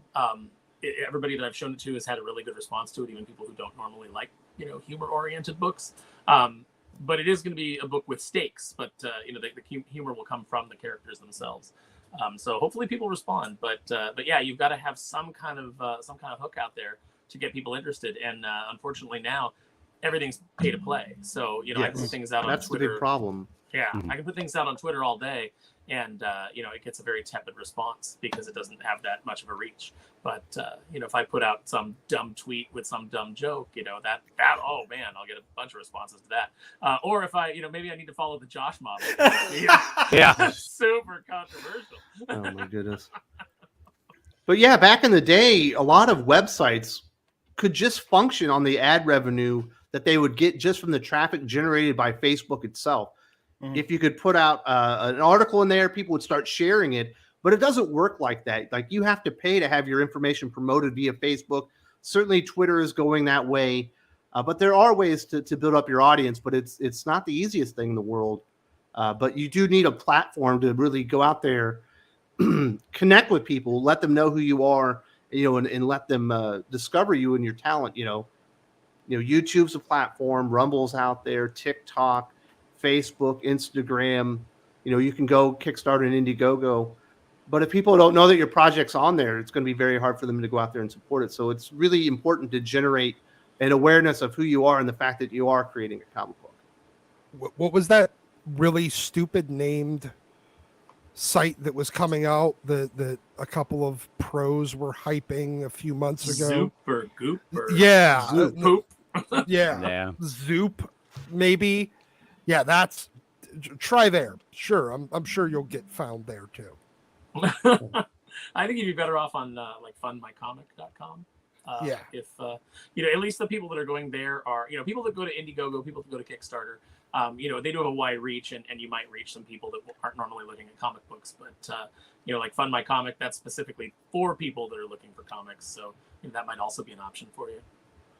Yeah, just get the word out there and see who you can reach. That's the most important part. Callum says, does anyone care what that short-armed large sack says? Not particularly. He's a leader in the industry. Just asking. He was talking about me. Nah, he was talking about Dan Slott. Now that Callum said that, I can't help but picture Dan Slott like the T-Rex from Meet the Robinsons. Like, I have a big head and little arms. Like that one vampire that's in the Blade movie, that's in the like archives or Pearl, whatever. yeah. He's just stuck. No. Just eating that's a good babies. movie. I know that didn't make it to the final film, but he was supposed to just be like sucking babies, like just right off the bone, like baby back Man. ribs. Anybody that sees this without the audio is not. They're gonna think you were doing weird stuff, Aaron. The hand and mouth and everything. The way it Right was on placed. Josh's Twitter feed. Yeah, it's going right into there. Will you black bar me, Josh, please? Oh, there's a meme template. Oh my goodness. Callum also says the Ahsoka finale was just snails and women. That's it. Well, I wonder we if he's haven't- being like is he being literal that they were giant snails, or like it was slow paced like a snail? It's like turtle snail Both. type thing. Crab. Oh, he is being literal. People, Yeah. crab, And it people. wasn't the finale yet, but man, it was. If there were ever a filler up, look, as with It's most the finale Disney, of Star Wars. yeah. They could have had a 2-hour film that probably would have been good, but they've tried stretching it out into roughly 7 to 8 hours, and it's just. And the Bad. main character, Yeah. the character that we're supposed to be rooting for, Sabine, is completely insufferable. I think Oh, you're God. supposed to be rooting for Ahsoka, aren't you? No, Ahsoka is boring. Like she just stands around being stoic and folding her arms. That's her purpose in this, and really slow fighting. Yes. I mean, I like Sabine Wren from Rebels. I thought she was a cool character. she's not the same character here. Yeah, she's essentially like I guess she's supposed to be like in her 30s now, but she's acting like a 16-year-old child that's not getting her way. I did So- see the picture of Ezra Bridger, and I was like, I don't think that's not who I anticipated he would become. Yeah, no, It it's doesn't look quite right. it's rough. His introduction. I'm is glad I great, skipped too. it. You might think that like, hey, how do you reintroduce a character that fans might be excited to see? You'd think Sabine would get into a tight spot, and then all of a sudden Ezra would come swooping in and save the day and have a really big dramatic moment. Where after he takes out some guys, he stands up and we get that great shot. Nah, he's just standing leaning against a wall. That's how we bring back the character after all this build up. There he is, right there. Cryogenic Gamer says, I think I agree that some characters are forever, but the company you work at that produce these characters in the stores are not. If the company you work at falls, those characters can go poof. Well, it's certainly harder to break a Batman or a Spider-Man that are continuously in print, and there's multiple stories going on at the exact same time, to where something isn't working, people have an alternative. But a lot of these other characters, that's not the case. Yeah, I've And it never looked at certainly is for Batman. hurting shops. I've never looked at Batman the same since Tom King's run. it's agreed. Same. It's Yeah. been rough, and even then, even if we look at Batman, if you go back to the 60s, Batman was on the it wasn't doing too hot. It was on the brink of getting canceled, and it took a good at least 15 years to build him up to a quality character, and then it had a good run for about 20 years. Then started kind of dwindling back to 30 years and dwindling back down, but it's rough. And even Dan Slott doing this, he's kind of going, and you said it's the Zeb Wells stuff. I don't know that Zeb Wells ruined anything. He's just writing a shitty book. I mean, this isn't. No, just I don't think about he's ruining ruined. It's not characters. one It's- more day or Yeah, something no. like that. And so But when it's- you're it's doing just this, bad. he seems more like he's making up an excuse to defend a shitty book because people don't like a shitty book. That's it. It's just ridiculous. But again, that shows you where a shitty book, while not really like a Tom King run, it makes you feel like you don't like the character anymore. You can't see him in that same light because of that. You think Dan was hoping for a big groundswell of support? Like when he put this out, it was like I think wanted he people always to come is. in and go, "Don't worry, Dan. When you come back onto the book, then it'll be right." Yeah. Like, that's what he was really hoping for. You- know? Dan does think of himself, well, as a lot more important than he actually is. He remember, he was the guy that thought that he should get paid for having a check mark because he's a content creator on Twitter X. He's bringing the He asses brings the and put them in views. seats. Yeah, yeah, sure. All right, Dan. Kenneth says, Wes, since you mentioned him earlier, Sergeant Slaughter versus classic comic Nick Fury. I don't think this was even close, Doc. I mean, Sergeant Slaughter has the Cobra Clutch. Plus, if he argues with you, he's going to spit in your eye and you're going to be blinded. And he took on Hulkamania when Hulkamania was at its strongest. Now, he didn't win, but it was Hulkamania. He gave him a pretty damn good WrestleMania match. And I just don't see how Nick Fury could ever overcome Sergeant Slaughter. Nick Fury has a jetpack. But are you saying that Nick Go Fury's a jetpack while maggot? you're getting choked out with the Cobra Clutch. He Man. never It's not gonna catches happen. it. He also has guns that he uses regularly. Like Sergeant Slaughter's a Marine. All I'm thinking right now is how much of a missed opportunity we had in the early '90s to have David Hasselhoff wrestling Sergeant Slaughter, and I'm really sad. That would have been awesome. I mean, we did get Cody Rhodes versus Green Arrow. Mm-hmm. Well, it was Fair. Stardust. It doesn't. Yeah, it was count. Stardust. Get outta Cody here. Stardust. But, Bringing that up. But I sorry. I think Nick Fury has a much larger arsenal. Nick at Fury his has hands. never stood up to anything as powerful as Hulkamania. Nope. and Sergeant Slaughter stopped Ultimate Warrior's run. I mean, Ultimate Warrior's a bag of crazy. He's got a point. Yeah, Yeah, he I did. I think- thought Randy Savage did. No, he took the belt off of Warrior, but not in that 4-way. Mm. I guess it was like a tag I thought team, Randy Savage beat. No. I'm and messing this. I Warrior thought he lost the belt without being in Ah. the ring. Well, if Yeah. you beat the Ultimate Warrior and you stood up to Hulkamania, I don't see how Nick Fury stands a chance. I do At want to all. say that when I was invited out to Bell County Comic Con by Mark and Tim over at Iconic, Sergeant Slaughter was one of the guests, and so we would get on this. We would come downstairs in the hotel and then get driven over to the convention center in this bus, and Sergeant Slaughter and the Honky Tonk Man were sitting right behind me, and I'm sitting there on the bus, and I'm like, well, when am I ever going to have another opportunity like this? And so I just completely turned around, like over the seat, and started talking to him. And man, those guys like told stories from the old days. It was just an amazing experience to to hear it like directly from them. All their have them going stories back from and the forth. road. Yeah, and like Yeah. Honky Tonk Man telling you. Hockey Tonk Man's a putz compared to Sergeant Slaughter, though. Oh, Come on. Well, Agreed. I mean, Slaughter is. He is Honky Tonk. In fairness, is the greatest intercontinental champion. Of No, all he's time. not. That's been passed. Aaron, when you got to your Luther just destination, passed him. Days held is not the indication of the greatest. No. when you Stone Cold got had there, that. were you cool, cocky, and bad? I can tell you this: by the time he walked off, there was a puddle of piss underneath where Aaron was sitting because he was so intimidated by Sergeant Slaughter. Oh, Guaranteed. Sergeant Slaughter was the man. Later, he slapped me in the Cobra Clutch. So it's like I had to. Do you think Nick Fury held could on get out of as that long if as Sergeant I could. Slaughter didn't want him Yeah. to? Say again? There's no way Nick Fury could get out of that bad boy, right? No, man. When No, he locks it in, exactly. you're done. You're done. Exactly.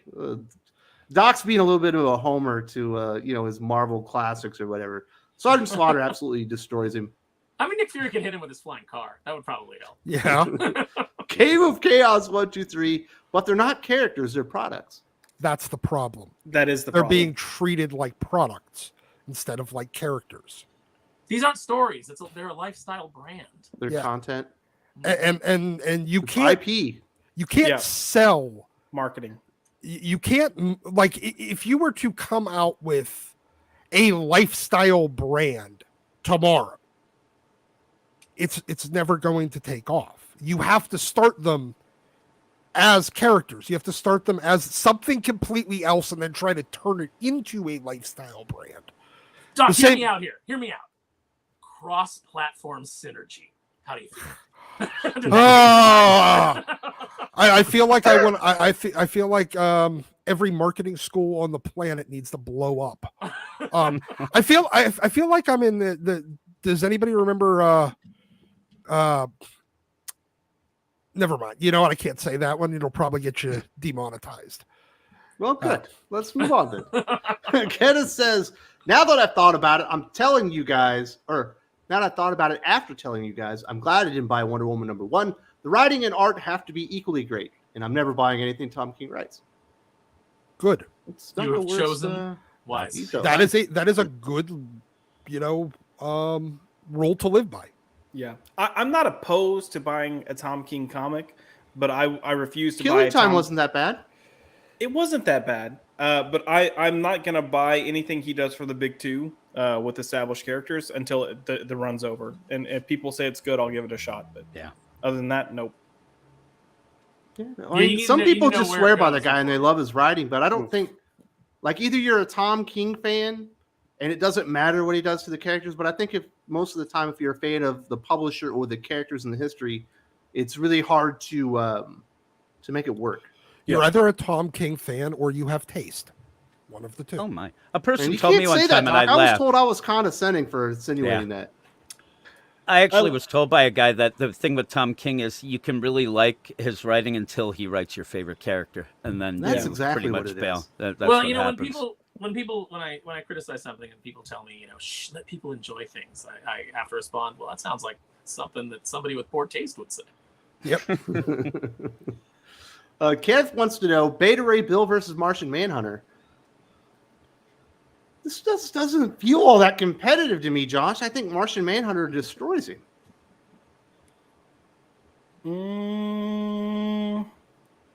He can mind control him. True. He could If probably Beta Ray make him Bill- murder himself with his own hammer. If Beta Ray Bill got a jump on him, I think Beta Ray Bill, but I think Martian Manhunter would find a way to come through in the end. Yeah. I think Martian Manhunter's mix of powers makes him more formidable than Beta Agreed. Ray. Yeah. The question is whether or not Martian Manhunter can mind control horse people. Well, he's sentient. He should be able to do it, right? But I don't know. I don't know enough about Martian Manhunter, so I'm going to go with Martian Manhunter. I mean, I love both characters, but I'm going to go Martian Manhunter. Yeah, I like Beta Ray Bill like a billion times more than Martian Manhunter. But you got to be objective. You're a DC guy. You always get on me saying I'm a Marvel guy, and here you got to back your team, Wes. What's going on? I like Beta Ray Bill better, but Martian Manhunter's got a power set that just he might fist himself with Stormbreaker by the time he's done with it. And then Josh. And where will that end up? Twitter on my Twitter feed. Twitter feeds gets hotter and hotter. It's a King Festival, Josh. Clarity is painful. Lloyd says, "Is God's #1 a one shot or a regular series?" It's a regular series. The first issue is, I guess, the first 3 issues put into one, and it's $10, and then after that, I believe it's $6 an issue. Might as well be. But it's still a mini series. I think it ends up being an eight issue series overall. I think is what they said it was. 8 issues in total, or 3 Yeah. issues in the first one, I and think then 5 8 more. issues, the 3 issues as the one, and then a total of 8 issues. That's what it seems to come up as. This sounds very R word. It's very That's all I'm gonna say. complicated and expensive, is what it is. Yeah. If you're looking for some new lore and characters and history that you've never heard of in the Marvel universe that probably doesn't coalesce with everything else that's happened, it might be the series for you. Hickman is really good at world building and coming up with new concepts. I mean, there's something to sell it on. I'm just $10 for the first. I did it with Ultimate Invasion, and it got me nowhere. Nope. Marvel's past the point where they can get $10 out of me for almost anything, but certainly not on blind faith. Dylan Lindsay, I wish Marvel and DC had to worry about selling comics. With them being propped up by bigger companies, they don't have to worry about being profitable. As far as I know, they are both still profitable. They're not making a ton of money, but they aren't losing money as a whole on an annual basis. But they certainly aren't prioritizing growing their brands as comic books, and that's definitely become an issue. Especially as their parent companies are starting to shrink, and really need to start watching their spending more and more and more. Eventually, they will start looking at it. It's just a matter of time. I mean, yeah, even if it's making money, if it doesn't make enough money compared to what they're putting into it, they can put that into a TV show that might make, twice as much revenue. Then what's the point? Yes, exactly. And you know what? For a while, when Marvel was still on its own, and when their films were hitting $1 billion every movie, $1 billion, $2 billion, $3 billion, whatever the hell they were doing, maybe Disney looked at them going, you know what? If you're comics, you're just an IP farm now, where you get to kind of test stuff. Okay, that's fine. If they're not making huge money, whatever. But see, now their movies and their TV shows and everything aren't really doing the same kind of results. So now they're going to start looking and being a little more, let's just say, serious about it. I don't It's think not they'll gonna- ever get into the minutia of what they're creating and stuff like that. Oh, You yeah. know, it's all budgets. Yeah. How much It's- are we going to continue to put into it? Yeah, it's how you're spending how much and getting how much back. Okay, if you want to spend even that much, you need to generate this much. Yeah, That's- it's one thing to have a test kitchen that's a loss leader when you're making $1 billion movies and saying like this gravy train will never end. But as soon as all that starts to fall apart and your entire business is falling apart the way that Disney is right now, like they don't have anything profitable right now, not even the parks. And the parks usually propped up everything else. But they are losing families. They're losing fans, and the company has a stink on it right now that really just hurts me as somebody who really loved Walt's vision for what Disney should be. And it's going to be tough to recover from that. And they are going to have to start looking at the profitability of every aspect of their business. Warner Brothers probably is in a little bit different position because they're probably going to get sold off to Universal. So that'll be a whole new ball game when Universal comes in, starts looking at the numbers and says, okay, what do we want to do with all this IP that we just purchased? But, for Disney, they're kind of in a death spiral right now. And eventually that will have to affect Marvel as well. Well, Disney's, you were talking about how would, if you were in charge of Marvel, what would you do? And you said basically fire everybody. That almost has to happen at Disney, and I just don't see that it can. No. I think Iger's, Disney's exactly where he wants it to be. And I said, I don't know if there's outside funding coming or what, but I said this, I think they're trying to create an audience. I said, it's got to get like a generation. And then the next generation that comes along, it doesn't know that entertainment was ever not like the way they're presenting it. Well, you destroy Disney from within, and you get that stock price low, and then you make it attractive to Apple, and then you get a cushion position on Apple's board. I mean, this is kind of what people are saying that maybe the ultimate plan is, because how can somebody be this incompetent? Sigma Comics, we got HH and the boys. Greetings, all. Don't have to be what you write. Mary Shelley's Frankenstein, but you must know the subject matter. Comics need a bar-esque exam. Congrats to my friends Mike Barron. Back Here Comes Calico, number 7 on Kickstarter. Absolutely do that. I think we're on the final days of that Kickstarter campaign as well. Congratulations to you guys. And you don't have to be like a scientist to write a book based in science, but you actually have to be read up on the science that you want to cover. Otherwise, you're going to look stupid. Yeah. Kind of like a size barrier. Or Yeah. or no subject matter experts. Yeah, that's what I was gonna say. I mean, Yep. even if we go back, your group editors there used to be people that kind of had Bibles written for characters. So even if you didn't read a lot of the content, they would provide that packet to say like, here's the key need to knows.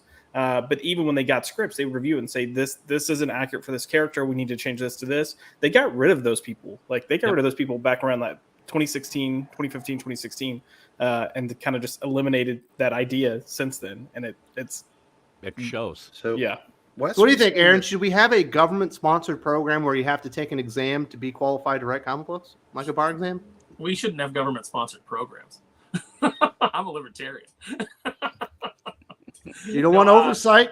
No. I don't want government oversight. I want small government. And I say that in jest because I don't really identify with any party. But like when people try to sum me up, that's probably the closest that you're going to get. I think that what you need actual mentorship within these companies. We've talked about it more than once. I'm sure we'll talk about it again on our Patreon exclusive, content that we're producing right now. But you need to have editors in there that actually are elder statesmen, not like Dan Slott. People who actually do have wisdom and can impart it to the next generation. And they're the people that should be working with these up and coming writers. A lot of these writers, as much as we criticize them, have been thrown to the wolves. Maybe they could develop the chops into being decent writers. Some of them if they had mentorship, but they don't. They've got a bunch of 20-something assistant editors that just let them do whatever they want, and first drafts just go through. And if your editor doesn't understand the character, if your editor doesn't understand how this fits into the larger Marvel universe, how in the world is the writer going to nail it if they're just coming in off the street and they're not fans of this stuff? You've cast them instead of hiring people who are passionate about these characters and want to contribute to this larger legacy of the Marvel universe instead of tearing it down.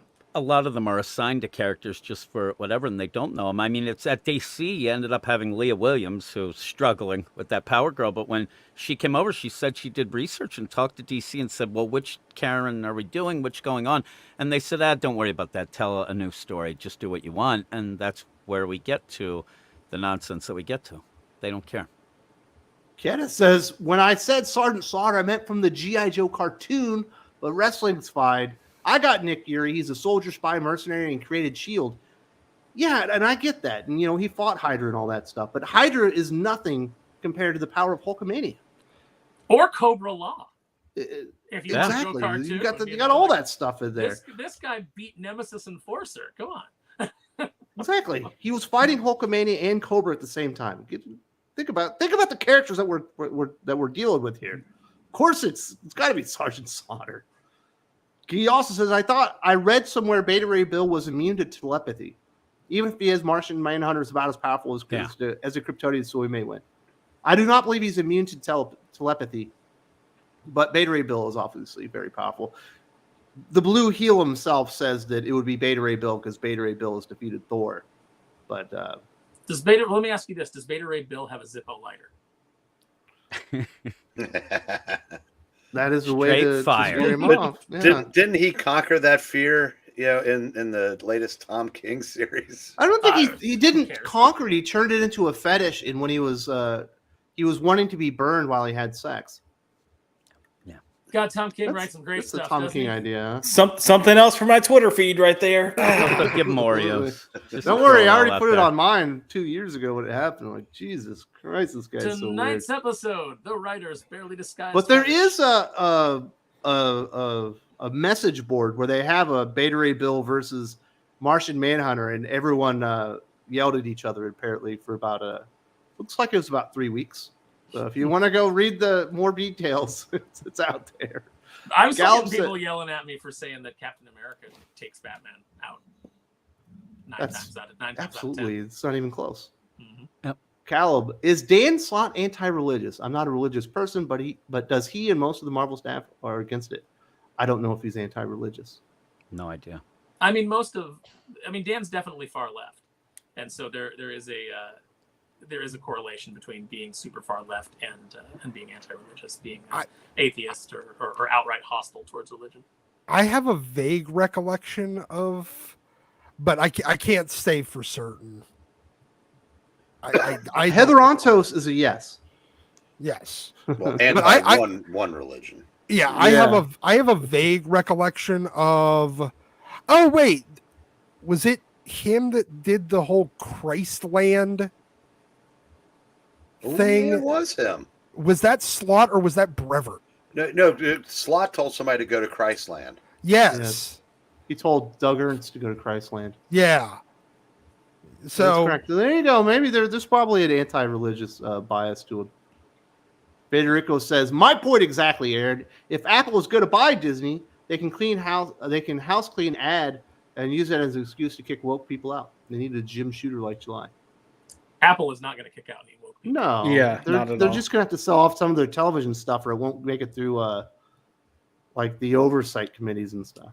Yeah, they're going to have to be smaller. These tech companies are not they're not going to go in, and they're not going to veer away from far left politics. They're not going to worry about that anything. You're just going to get further away from people actually caring about the characters, because they're going to see Marvel and their characters as even more of just content and IP than even Disney does. Mm-hmm. I don't think Apple wants to run theme parks, though. That's the the crux of the. They likely don't want to run theme parks, but I bet you they do want to have all these characters and these IPs that they can introduce to you through their newest technologies. And say, hey, you liked Avengers Endgame. Now try it with this VR headset. It's even more amazing. That's true. Kenneth says, Aaron, what you said about Apple and Disney. What? Have I already through this one?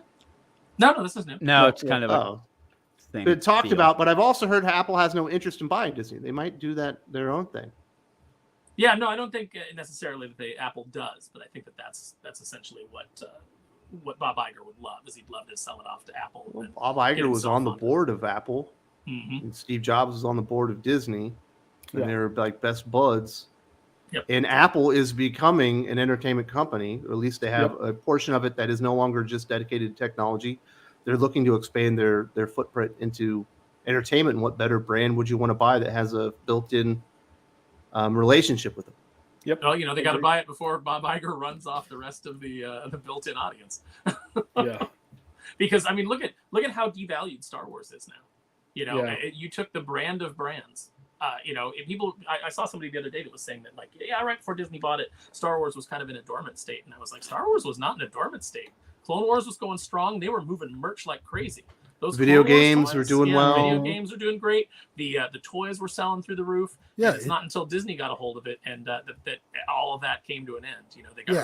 They got rid of LucasArts and started sending like licensing it out to like EA. For the video games, you saw just Hasbro's merch fall off a cliff because it had to be based on the new Disney IP, like the sequels. You had to have Rey toys and Finn toys and all these things that nobody wanted, and fans have rejected it. And now, like I walked into Walmart yesterday, and they had a display that had Republic Commandos and all the new Bad Batch figures. And nothing was touched. And I asked the guy that was working toys, I said, did you guys just put this out? And he goes, oh, that's been up for about a week. And like to not be able to sell Republic Commandos from that video game, which was amazing, is just, it's unbelievable. People aren't buying Troopers. That's how bad it's gotten. Mr. DC Comics, do you think companies like Disney and Warner Brothers don't mind destroying their brands like Star Wars, Marvel, or DC because BlackRock and Vanguard are going to bail them out no matter how much their financial loss? I don't think they realize that they destroyed them. I don't think that they have realized it. And even when they do, I mean, there is some element to that of feeling like they're fearless, because remember, BlackRock and Vanguard are both Fed-backed investment houses. So if they start losing money, the Fed is the one that bails them out. By the way that they're structured.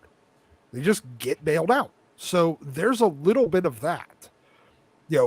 When it ends up coming back on not the company, not the shareholders, not even the shareholders, but it comes back to basically the taxpayer.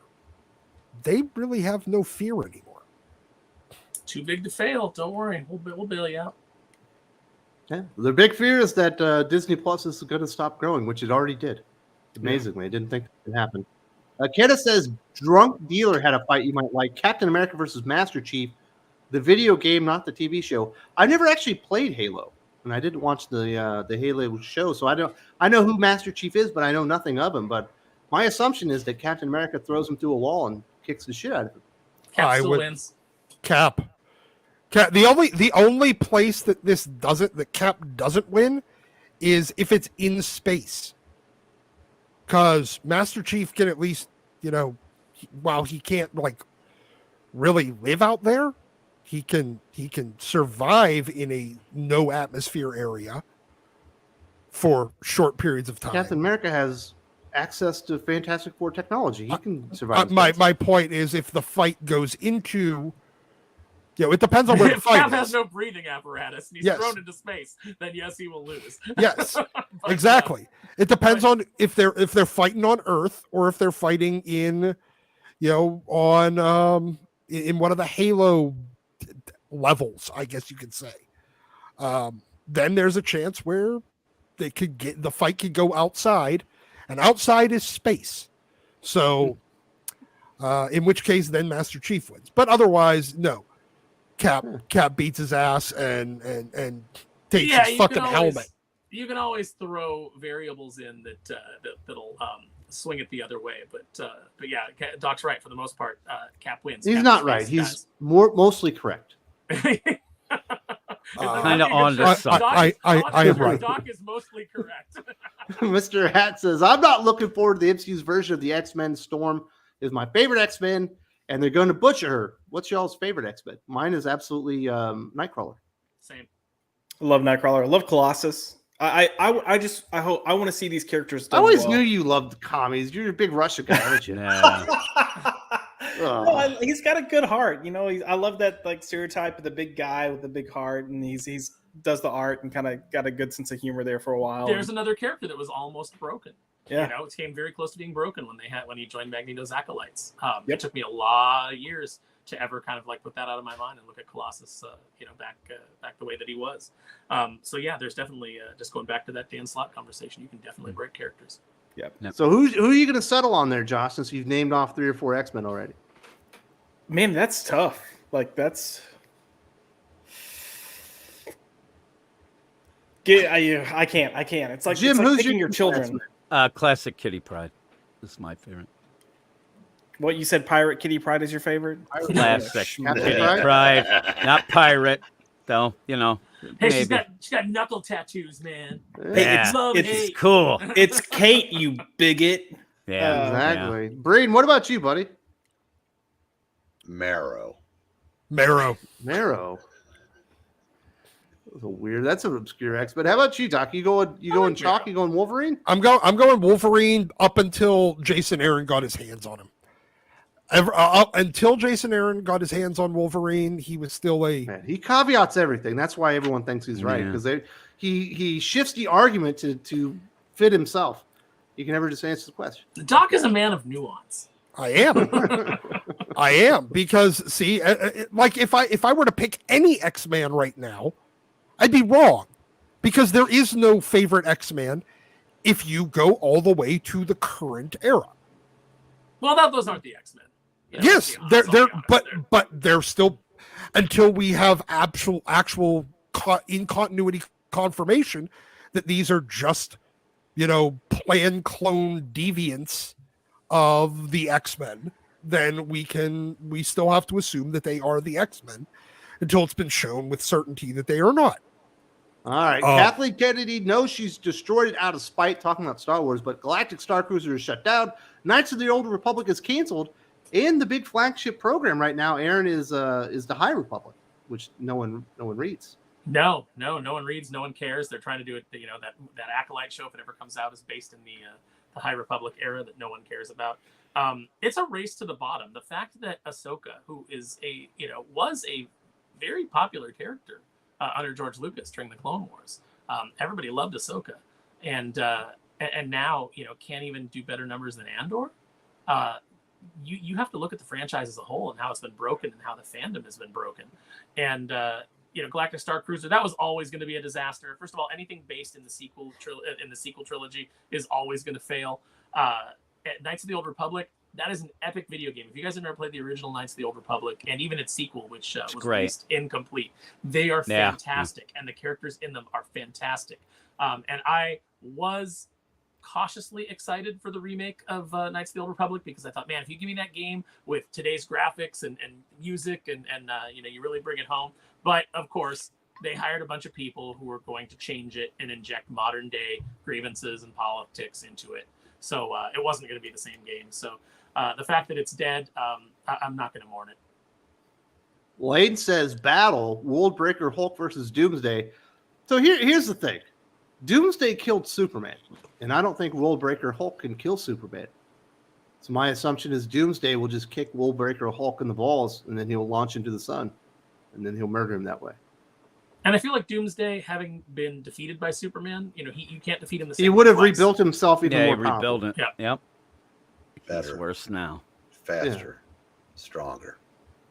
And he's All right, killed. Doc, you're a Marvel shill. Are you going Worldbreaker Hulk? If it was like Demon Hulk, maybe, but Worldbreaker Hulk, nah. I think Doomsday still smokes him. Like Doomsday, is probably the most powerful villain, like physically powerful villain. There are other villains that have other powers and capabilities that probably exceed him, but it's just as far as physicalness, I can't see anyone just beating him one-on-one. Now, again, it comes to which power set we're talking, because pre-Crisis, all the DC characters were far more powerful than the closest Marvel counterpart. After Crisis, when they all got powered down to make it more believable, for lack of a better term, that Doomsday versus Superman, Worldbreaker Hulk probably could have gone toe to toe with Superman and maybe won because he was so overpowered by then. They needed their great MacGuffin to stop him. And You so, think Worldbreaker Hulk would have murdered him?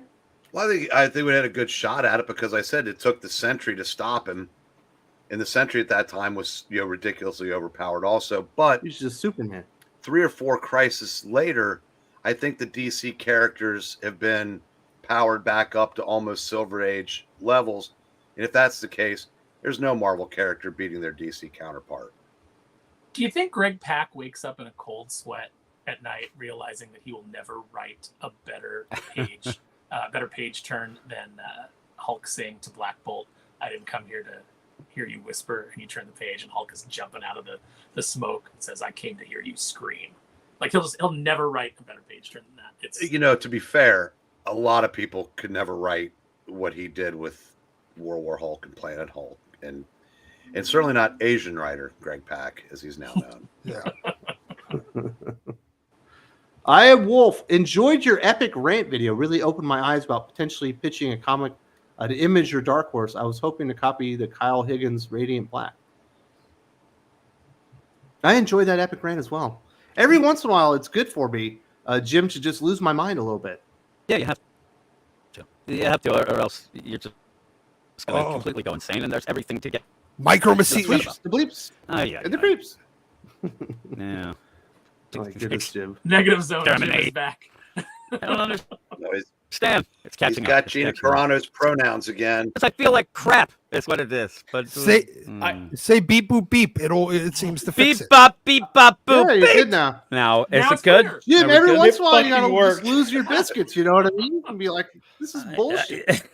Yes. Yeah, it is. I mean, and you get frustrated, and everybody seems to think it's negative for negative's sake, but it's not. You just get completely frustrated, and you have to end up reading something like Power Girl #1 and scream and yell, right? Listen, So man, I if say I with just God. wanted to make negative for negative sakes content, I would be able to do 4 or 5 videos a Yeah. day just opening up every comic book. I could have done a whole video on Mags Visaggio's backup story in action this week. Ugh. I chose not to because it wasn't worth my time. I You picked know, my the, you, know spots what, on this. you know Yeah. what the plan is, right? You know what the plan is. You know that Connor Kent has been targeted for transition, right? Yeah. Well, yeah, and all of a sudden he's got pink hair, and it's Mags Visaggio's dream character. You've dreamed of writing this character your entire life, and that's your fucking story? Shows me that you don't even care about the character, and it never had anything to do with Connor Kent. Well, your story is the same story. It's the same story that or the only story that you're interested in telling. And I think that I'm waiting if for I Breen was- to have pink hair. If I was an editor and I can pull that had Mags working for me, the first thing that I would tell Mags is, you're going to write a story that has nothing to do with trans issues. You're going to break your mold. Tell me a different story. If you're going to put it in there, I can't notice. It's going to have to be so subtle, I didn't even realize it. I'm starting ahead, to think kid. that that's the problem. The editors are getting them to do that. I mean, they're Yes. like, hey, come and do this, change the hair, boom, boom, boom, because it's such a basic story.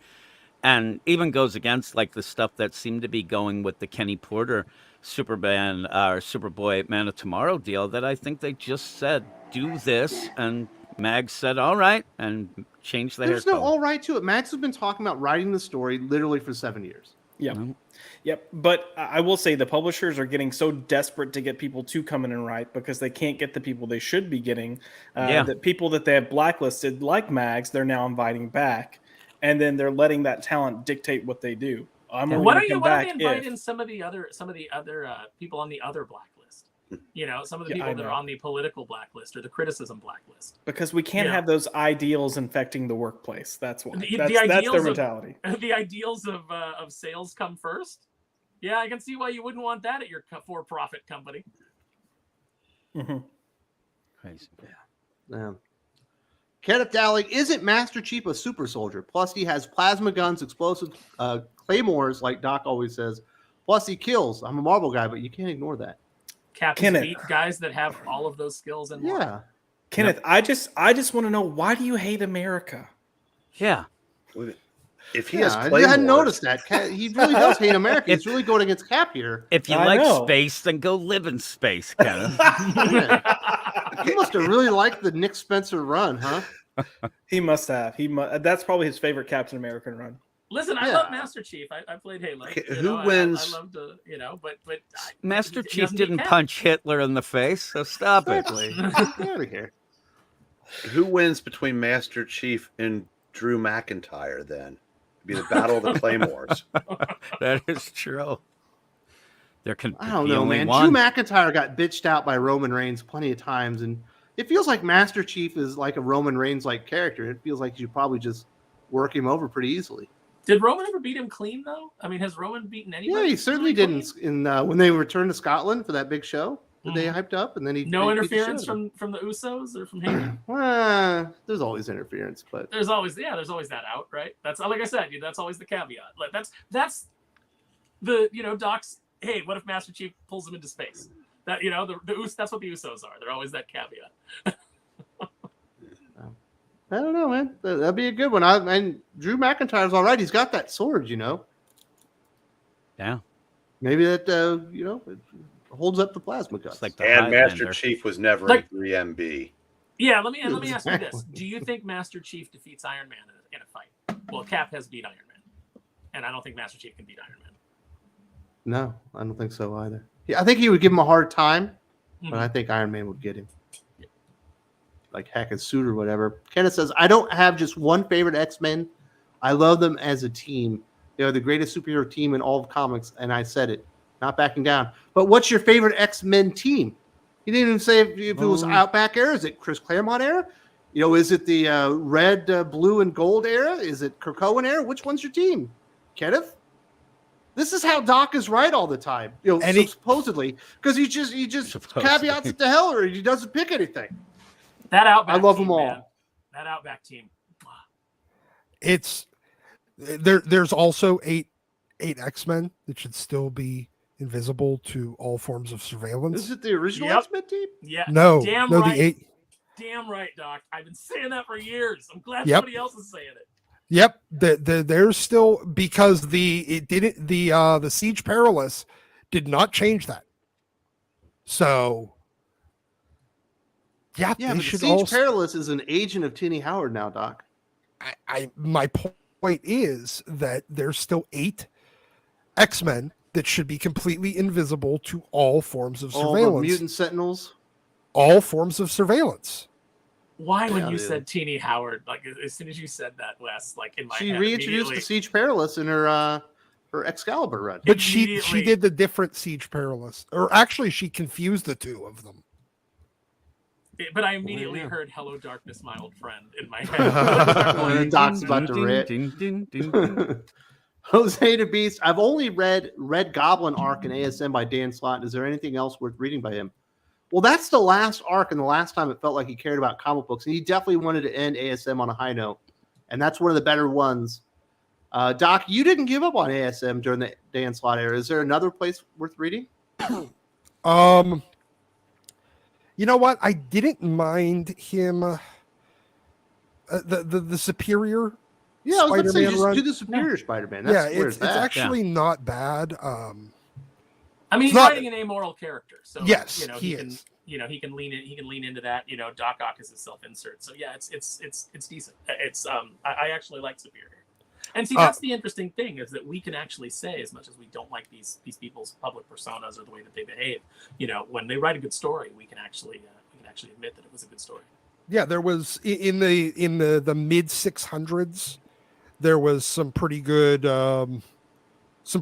eras, like some pretty good arcs with like the introduction of Toxin, Anti-Venom. More symbiotes. Yeah, it was the more symbiote shit before it got obscenely overdone.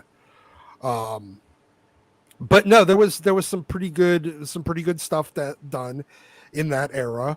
The establishment of Agent Venom, moving the Venom symbiote over to Flash Thompson. So there was some decent stuff that was done in kind of the mid 600s. I think when it really started going off the rails was the introduction of the Spider-Verse. That's when Dan Slott's all of his worst characteristics as a writer really started Mm-hmm. coming out, and that's all he's been about since then. James Hannafin says, I've been reading DC Comics for 32 years, and Hawkgirl #3 was the first comic I've thrown across the room before finishing. Breed, what the hell? Why didn't you go back for issue #3? Have you ever thrown a DC comic across the room? Well, James, I'll stop by your place and pick it up off the floor and read it. So be a Did you throw Batgirl 50 across the floor? Because I know that was your most hated comic of all time. Yeah, I did, and it landed on Lois Lane #1. So I guess like when you flip baseball cards, I won them both. So did I win? I think the only comic I've ever thrown across the room was I don't remember exactly which number it was, but it was Civil War 2, and that was where like I tossed it, and my friend Marie was sitting on the couch watching television, and she said, "What's wrong?" You gave her a paper cut? No, she said what's wrong?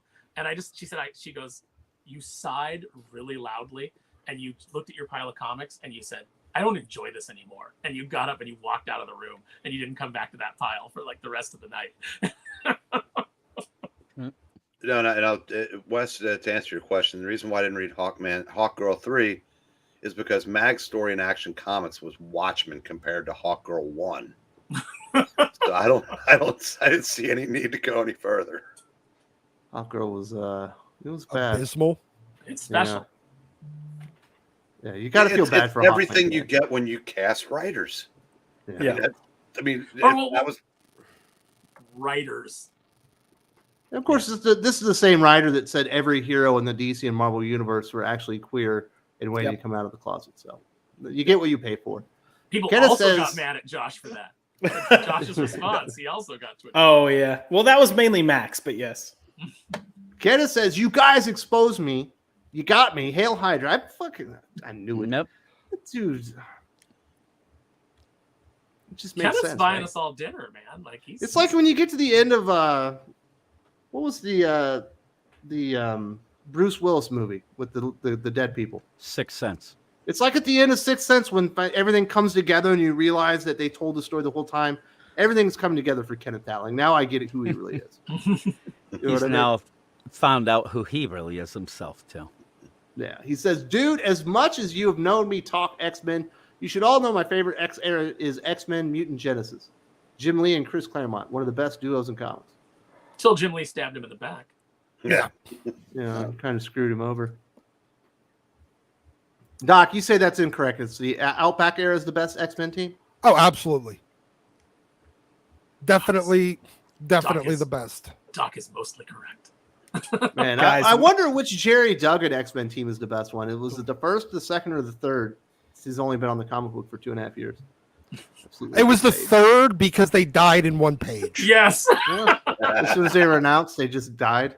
Yes. as Nimrod made a quip, because that's Nimrod's character. Mhm. Yes. Yeah.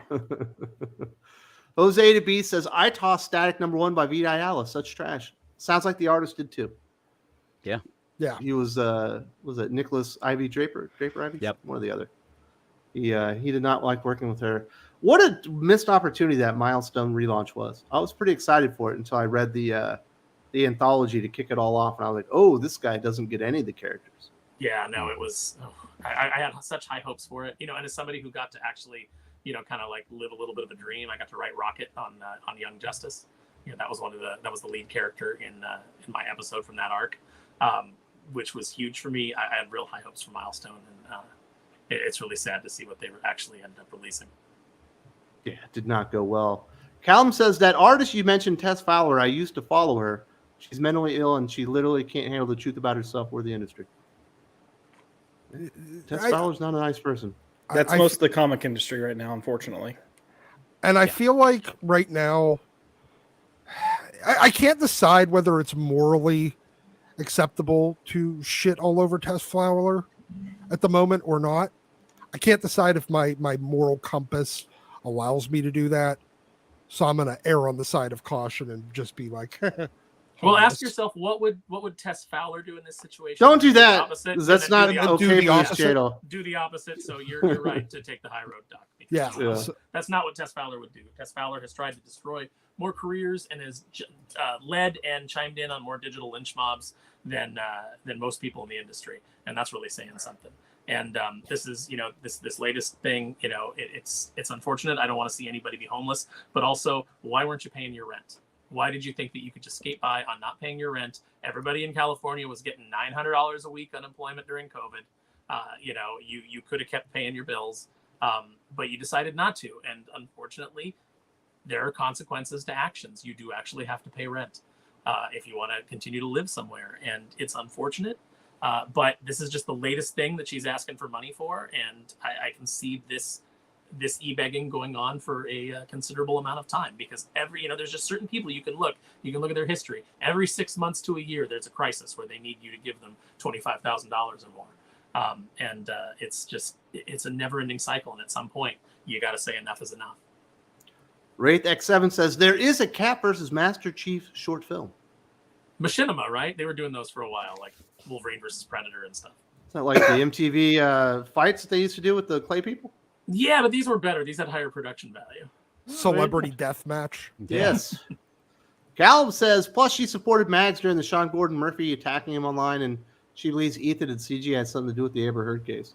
What? Yeah, this is Yeah. crazy people have crazy things to say. We'll just leave it at that. Yeah. So you think Ethan snuck into Johnny Depp's bedroom and took a crap on the bed? No, I think it has something to do with the coverage. I don't know, man. But I would say this: if you're not sure who Tess Fowler is, I wouldn't go down that rabbit hole. No. It's not a pleasant thing. No. Kenneth says- Didn't she steal money from a guy with cancer too? Like, No. wanted her to do a children's No. show? That was Kate Leff, I think. Yeah. That was Kate Love. Oh, that was Kate Leff. Okay, yeah, I'm sorry. So, serious question: if you're a creator who panders to the side of comics that has no money, spends no money, who's going to be there to bail you out when you come with to do your e-bagging? Your fellow pros who have That aren't e-bagging that much? It's saved better. Well, no, the ones that you've attacked their political enemies, and they like and they don't want you to turn on them. They like you being an attack dog, but they don't. They want to make sure that you're not turning on them. So they'll be the ones who will support your GoFundmes. Yeah. Kenneth says Worldbreaker Hulk could potentially beat Doomsday, but his anger doesn't last, or his unlimited strength. Doomsday wins. I agree. It would be a fun fight, though. It was certainly Doomsday worth a little wins. cartoon. Fatality. Callum says she used to be a top D&D artist, but I think that got to her head. But we live in a world where being a D&D artist can go to your head. Huh. And That's probably like problem. actual D&D, like in the source books, or like I don't know if she did the comics? cards or whatever. I think it was like the Critical Role stuff, maybe. I'm not sure. Yeah. I mean, Jose that's to B says Nicholas Draper Ivy wrote a cool short story in the milestone anniversary with Terry McGinnis and Older Static. He showed he understood the character better than Vita Ayala. It's not Well, that's hard. probably why he was so Yeah. frustrated having to illustrate it. Aaron beat me to it. But I think Nicholas I think he's a talent, and I think he's proven that he has some chops. And this is a guy who, in a normal industry, once he came out and proved that he could actually write some stories and have them be on character, he should have been given bigger and bigger opportunities to prove that. But we don't live in a sensible comic industry. Nope. Yeah. Derpy Hodgington. Hey, y'all, got some buzz to do a comic book club? They're new to comics. What is one ongoing from Marvel, DC, and Indie that you could wholly recommend? Marvel, I would recommend right now Incredible Hulk from Philip Kennedy Johnson. The ongoing from DC, I would recommend right now. I will go with Green Lantern because I believe Jeremy Adams is probably going to nail that one. And on the indie scene, I would just do all the Miller World stuff. That's what I can wholly recommend. And if you're looking for comic book reading clubs, Jim's Weird Science podcast is the place to go, right, Jim? Yeah, we have about 7 million of them. I'd actually say DC. I'd even go with the World's Finest. If they're new to comics, it gives you that classic feel as well, and you don't have to deal with any of the mostly current continuity. So I would probably do that. But yeah, we have But a lot it's of going to lead right into crazy Kingdom book Come, clubs. which you're not going to be Yeah. familiar with. Yeah. So, But which you can easily pick up because it's Yeah. still in print. exactly, and it's a good deal. Then you could push the reading club to that. Yeah, and as long as you never go Past that. Go follow Wade on Facebook. Yeah, don't do anything like that. Just read the books. But if you're looking for something that's ongoing on the indie scene, I would also recommend Rogue Sun from Image Comics. Ryan Parrott writes that. It's kind of like a Spider-Man inspired book. Yep. It's really cool. So that's what I would go with. Yeah. And check out Weird Science. Like I said, they have a lot of reading clubs, whether it be manga, DC, and Marvel. Crazy stuff. Caleb says she wished cancer on Ethan, and like I said, when people tell her the truth about herself and her actions, she blocks them. Yeah, well, that's a gross thing to do. That's pretty repugnant. Yeah, and I'm not surprised. Yeah, that's bad. Look. I mean, I think we've all established that Tess Fowler is not a good person. So, hey, karma's a bitch. If you read the GoFundMe that's up right now, she's a warrior and a hero. Yeah, but when karma's a bitch. Yeah. His last fight, DC Street Level Heroes versus Marvel Street Level Heroes. DC, no contest. Yeah. Yeah. Well, I mean, DC's most of their street level heroes are the Bat family, who don't have powers, and most of Marvel's street level heroes have powers because you got Spider-Man, like Daredevil, Black Canary. You got Black Canary on DC. You got Wildcat, Green Arrow, Huntress. That's Bat family. Yeah, you're right, Wes. Most of the DC are Bat family, but and they're not powered up. Hey, they've beaten plenty of powered people. They got it. Nightwing versus Daredevil. We did that recently. I think we landed on Nightwing. Yeah. Nightwing would fucking rock his world. You think? Yeah. Daredevil. I mean, look, I'm a big Nightwing guy. I love Nightwing and Daredevil, but I'm a big Nightwing guy. I'm gonna default to any street level team led by Batman to overtake any street level team led by Spider-Man. Mm-hmm. Spider-Man wouldn't run the team. All right, Doc. Who's running the team? Is it Luke Cage? It probably would Iron be, Fist? actually. It'd probably be Luke Cage. Batman definitely wins. And but he's also has the Punisher on his side. So they've got Red Hood. Yeah, the Punisher has a lot more guns than Red Hood. Red Hood has 2. I think Punisher has all of them. Yeah. It would be fun. It'd be worth Every it. time Red Hood uses a gun, he has to pay Punisher a royalty. Yeah, well, he also has to apologize to Batman for killing somebody. Yeah. Explain why it was an accident. Yeah, and Punisher can just kind of slaughter people. Everybody's just kind of go, we don't like it, but at least you're on our team right now. I didn't see it happen. All right, Doc, you taking Team DC or Team Marvel? I gotta take Team Marvel then. All right, Josh, who are you taking, DC or Marvel? I'm taking DC. I'm still going DC. Breen, you are an impartial observer. Who are you taking, DC street level heroes or Marvels? I'm taking USC and the points. Not an option. I think I got to go DC. There you go. Breen has read more comic books than all of us put together. He's likely correct on that one. And definitely thank you to everybody for supporting the channel. I do need to give a shout out to our new Patreon supporters this week. And right now you can go to the channel, to the Patreon. There's a link in the video description. And if you're not sure about what's going on, there is a free week-long trial that you can get at the $10 level, where you get all the Aaron Sparrow stuff and lots of great stuff, like all the audio files to everything that we do here on the channel. New this week, we got Charlie Reddick, aka Plasma Pulsar from Guildford, England. Went up a level on that one. Thank you very much. James Jones, known as the Righteous Redeemer, protecting Salvation City. Absolutely awesome stuff there. Logan Tedder, aka the Sonic Surge, protecting Echo Heights. Hopefully none of these are actually copyrighted as real superhero names. And Yuri Volti, aka Thunder Stroke, who's protecting Voltropolis. I thought that was pretty good. Apparently he's the namesake of the city. And then finally, Doris Del Pilar Diaz Marin, also known as Solar Siren, from Luminaria on the planet Kepler 186F. She's out in the solar system. So that's a lot of fun. And we do have a couple of people that are using the free week trial. So definitely check that one out. Have some fun. Download those audios. And you get to hear me and Aaron review the Snake Eyes movie this week, Aaron. Oh, awesome. Man, did we suffer through that? We reviewed the shit out of that one. Yeah, we did. that was a fun discussion. I like if people want more movie reviews, we'll certainly do them. But hopefully it's please better than let us- that movie though. Yeah, that let us have movie a was good one bad. once in a while. Like I said, we should do Big Trouble in Little China so that we can wash the taste of snake eyes out of our mouth. Yeah, Big Trouble in Little China's an amazing movie. Kenneth says, partway, when it comes to powers, DC has the most powerful Amazonians, Kryptonians, New Gods. But when it comes to street, nothing beats Marvel street level heroes. I kind of, I don't know. I get where he's coming from, but you've also got Batman.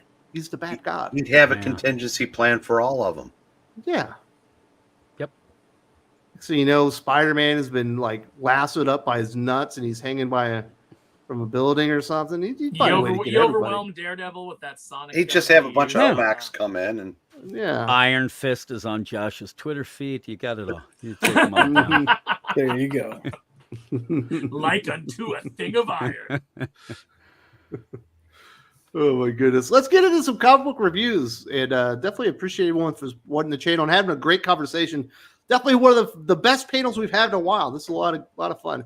Is it better than the Mark Miller panel? Probably not, but it's close. Gotten pretty close. Breen, are you reading new comic books that you want to recommend this week? it didn't come out this week, but I'm actually going to recommend a Marvel. The Marvels? No, just a Marvel. Miss Marvel? Sure. I read Captain America #1, and as I said, I don't think it's the best Captain America series of the 21st century, but I think, at least for one issue, is the best he's been written in the 21st century, because the Brubaker run will never be topped, but that really wasn't about Cap. That was just like a great spy movie with superheroes. But as long as he stays on this path, I think he's got something here. And I can't believe I have lived long enough to recommend a Marvel comic again, but there you go. Yeah, that Captain America was good. The only thing I didn't really love about it was the art. But I'm just not a Jesus Science guy, so that's probably my problem. Now, Breen, if people want to hear you voicing comic books on a puppet show, where can they find that? And what days is it? That would be the Geeky Puppet Show, Fridays and Sundays. First readings generally at 8:15, and then depending on how long it takes, the second one's usually 9:30-ish. And like I said, it's worth it. You'll get a chuckle out of it. And what's your favorite character to voice? Right now, I like doing the Dracula, but I also do Dr. Doofenshmirtz, so I do that for Superman. You do that for Superman? I don't Like I know, said, man. It might not be. It's not Kevin Grievous on Black Beetle. You know what I mean? It's well, and we got, like I said, the kid with the guy named Professor Pixel has real talent, and that's where I stole that from him. But and one of the guys named Trusty Sidekick does a Stan Lee that is spooky accurate. And if you're old enough to remember James Mason, you would think you were in the room with him. So it's a fun time. So I said, yeah, check it out. Definitely do that. It was good to see those guys in the chats with us today. It was awesome having you back. I know it's so hard to get you on the channel on Saturdays.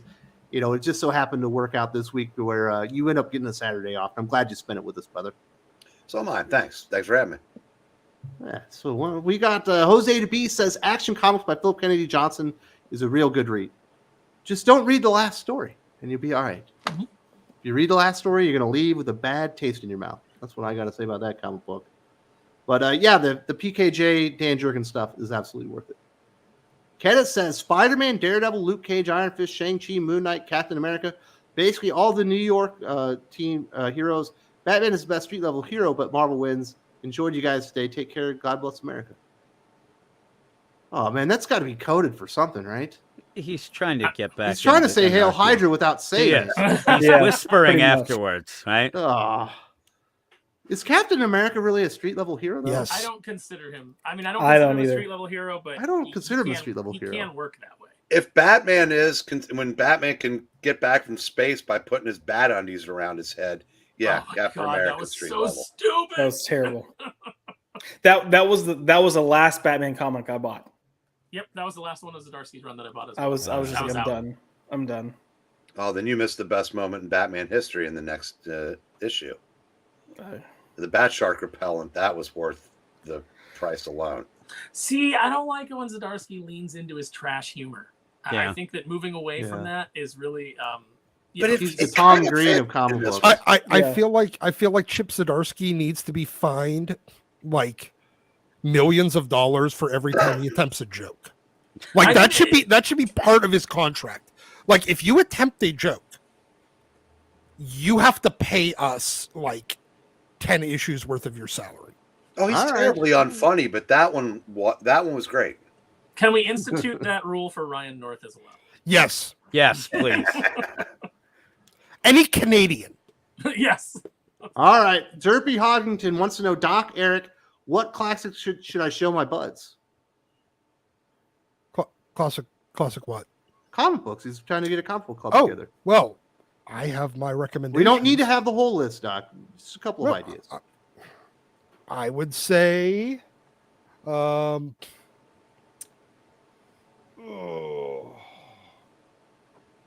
Size X-Men number 1. Yeah, Giant Size X-Men and X-Men 94, X-Men 100, which I love that cover. I really do. And Uncanny 101. You know, that's how you get them into the X-Men. What do you say, Breen? Okay, this week a Marvel Epic collection came out from the Avengers that starts with 167, which was the start of the Korvac saga. That's your favorite story of all time. Yeah, the next 10 issues of that is... That's Jim Shooter, right? Yes. And I would recommend that.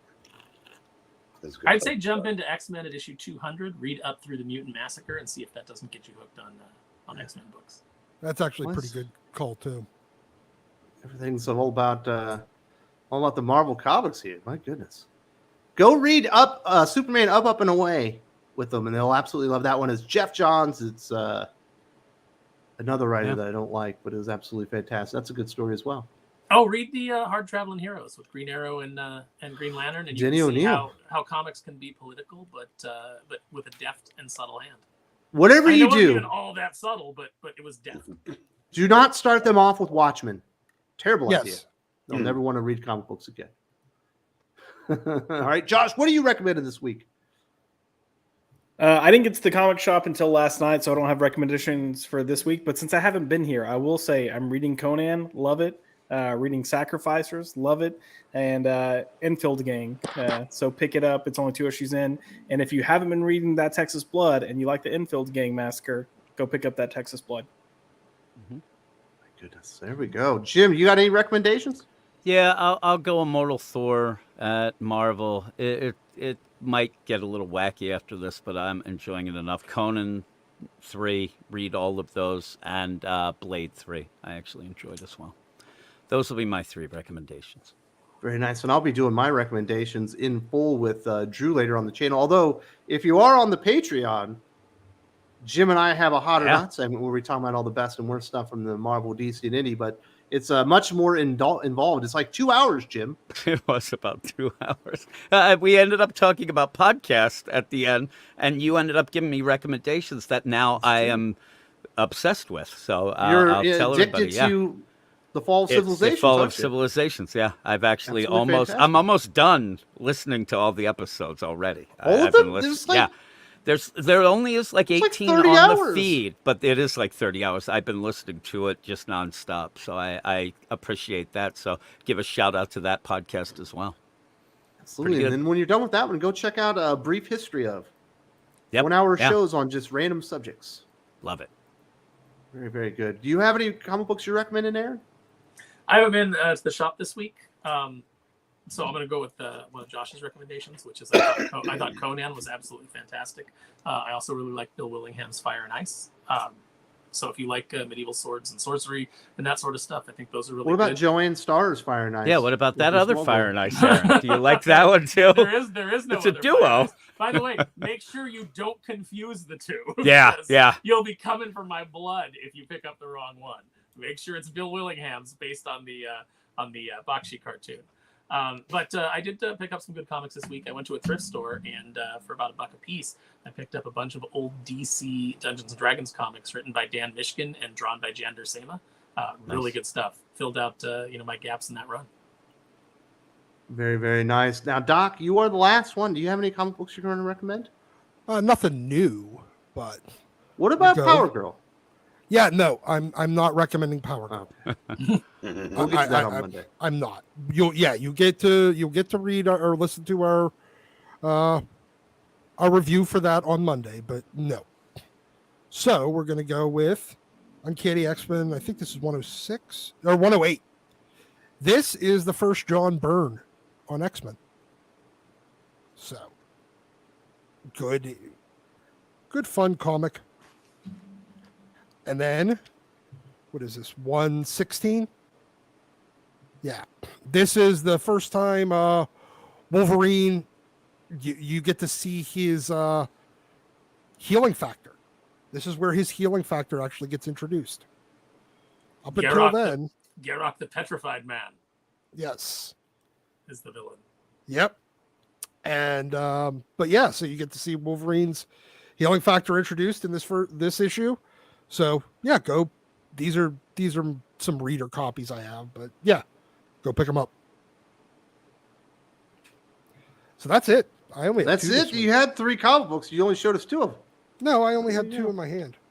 All Hey, right. can I actually, Doc? Yes. Well, actually, Doc, the first burn on X-Men was Marvel Team Up 53. Oh, okay. Bam. Mic drop. All right. Well, it was his Boom. first on the monthly, I guess. Then, I guess this is the issue where he takes over. See how he's trying to reshape the conversation so he's not wrong. He is. again? That is He's why. still- he's That's why still Doc's right, shirt he's still doesn't say right. Doc is mostly right. It He's just- mostly right. kind of right. Doc's kind of correct. If Doc's you look at it getting from a certain there. Point of view. Doc is right. Obi-Wan Kenobi. Yes. See, fucking that's why. comic books That's over why here. I asked permission. Lie to to your go face and then actually, tell you he's right. Fuck yes. Yeah. I My got goodness. to hang out with Doc when he was in town, and I heard what It he tried was, to do to your aunt. That was not cool. Well, if you want to know what it was, just check Josh's Twitter. Yeah, Oh, exactly. my goodness. This is too far. Indeed. I heard Aaron's aunt's a nice lady. I'm sorry I brought her into the equation. That was my fault. Wes was wrong. She's great. It was like, but that's how much I love Doc. It's like, you know what? Come and meet my family. All right, everybody. So we had a great time. We'll be back next weekend. I hope everyone has a fantastic weekend. Root on the Chiefs, Travis Kelce, and the Swifties against the New York Jets. It's going to be big time.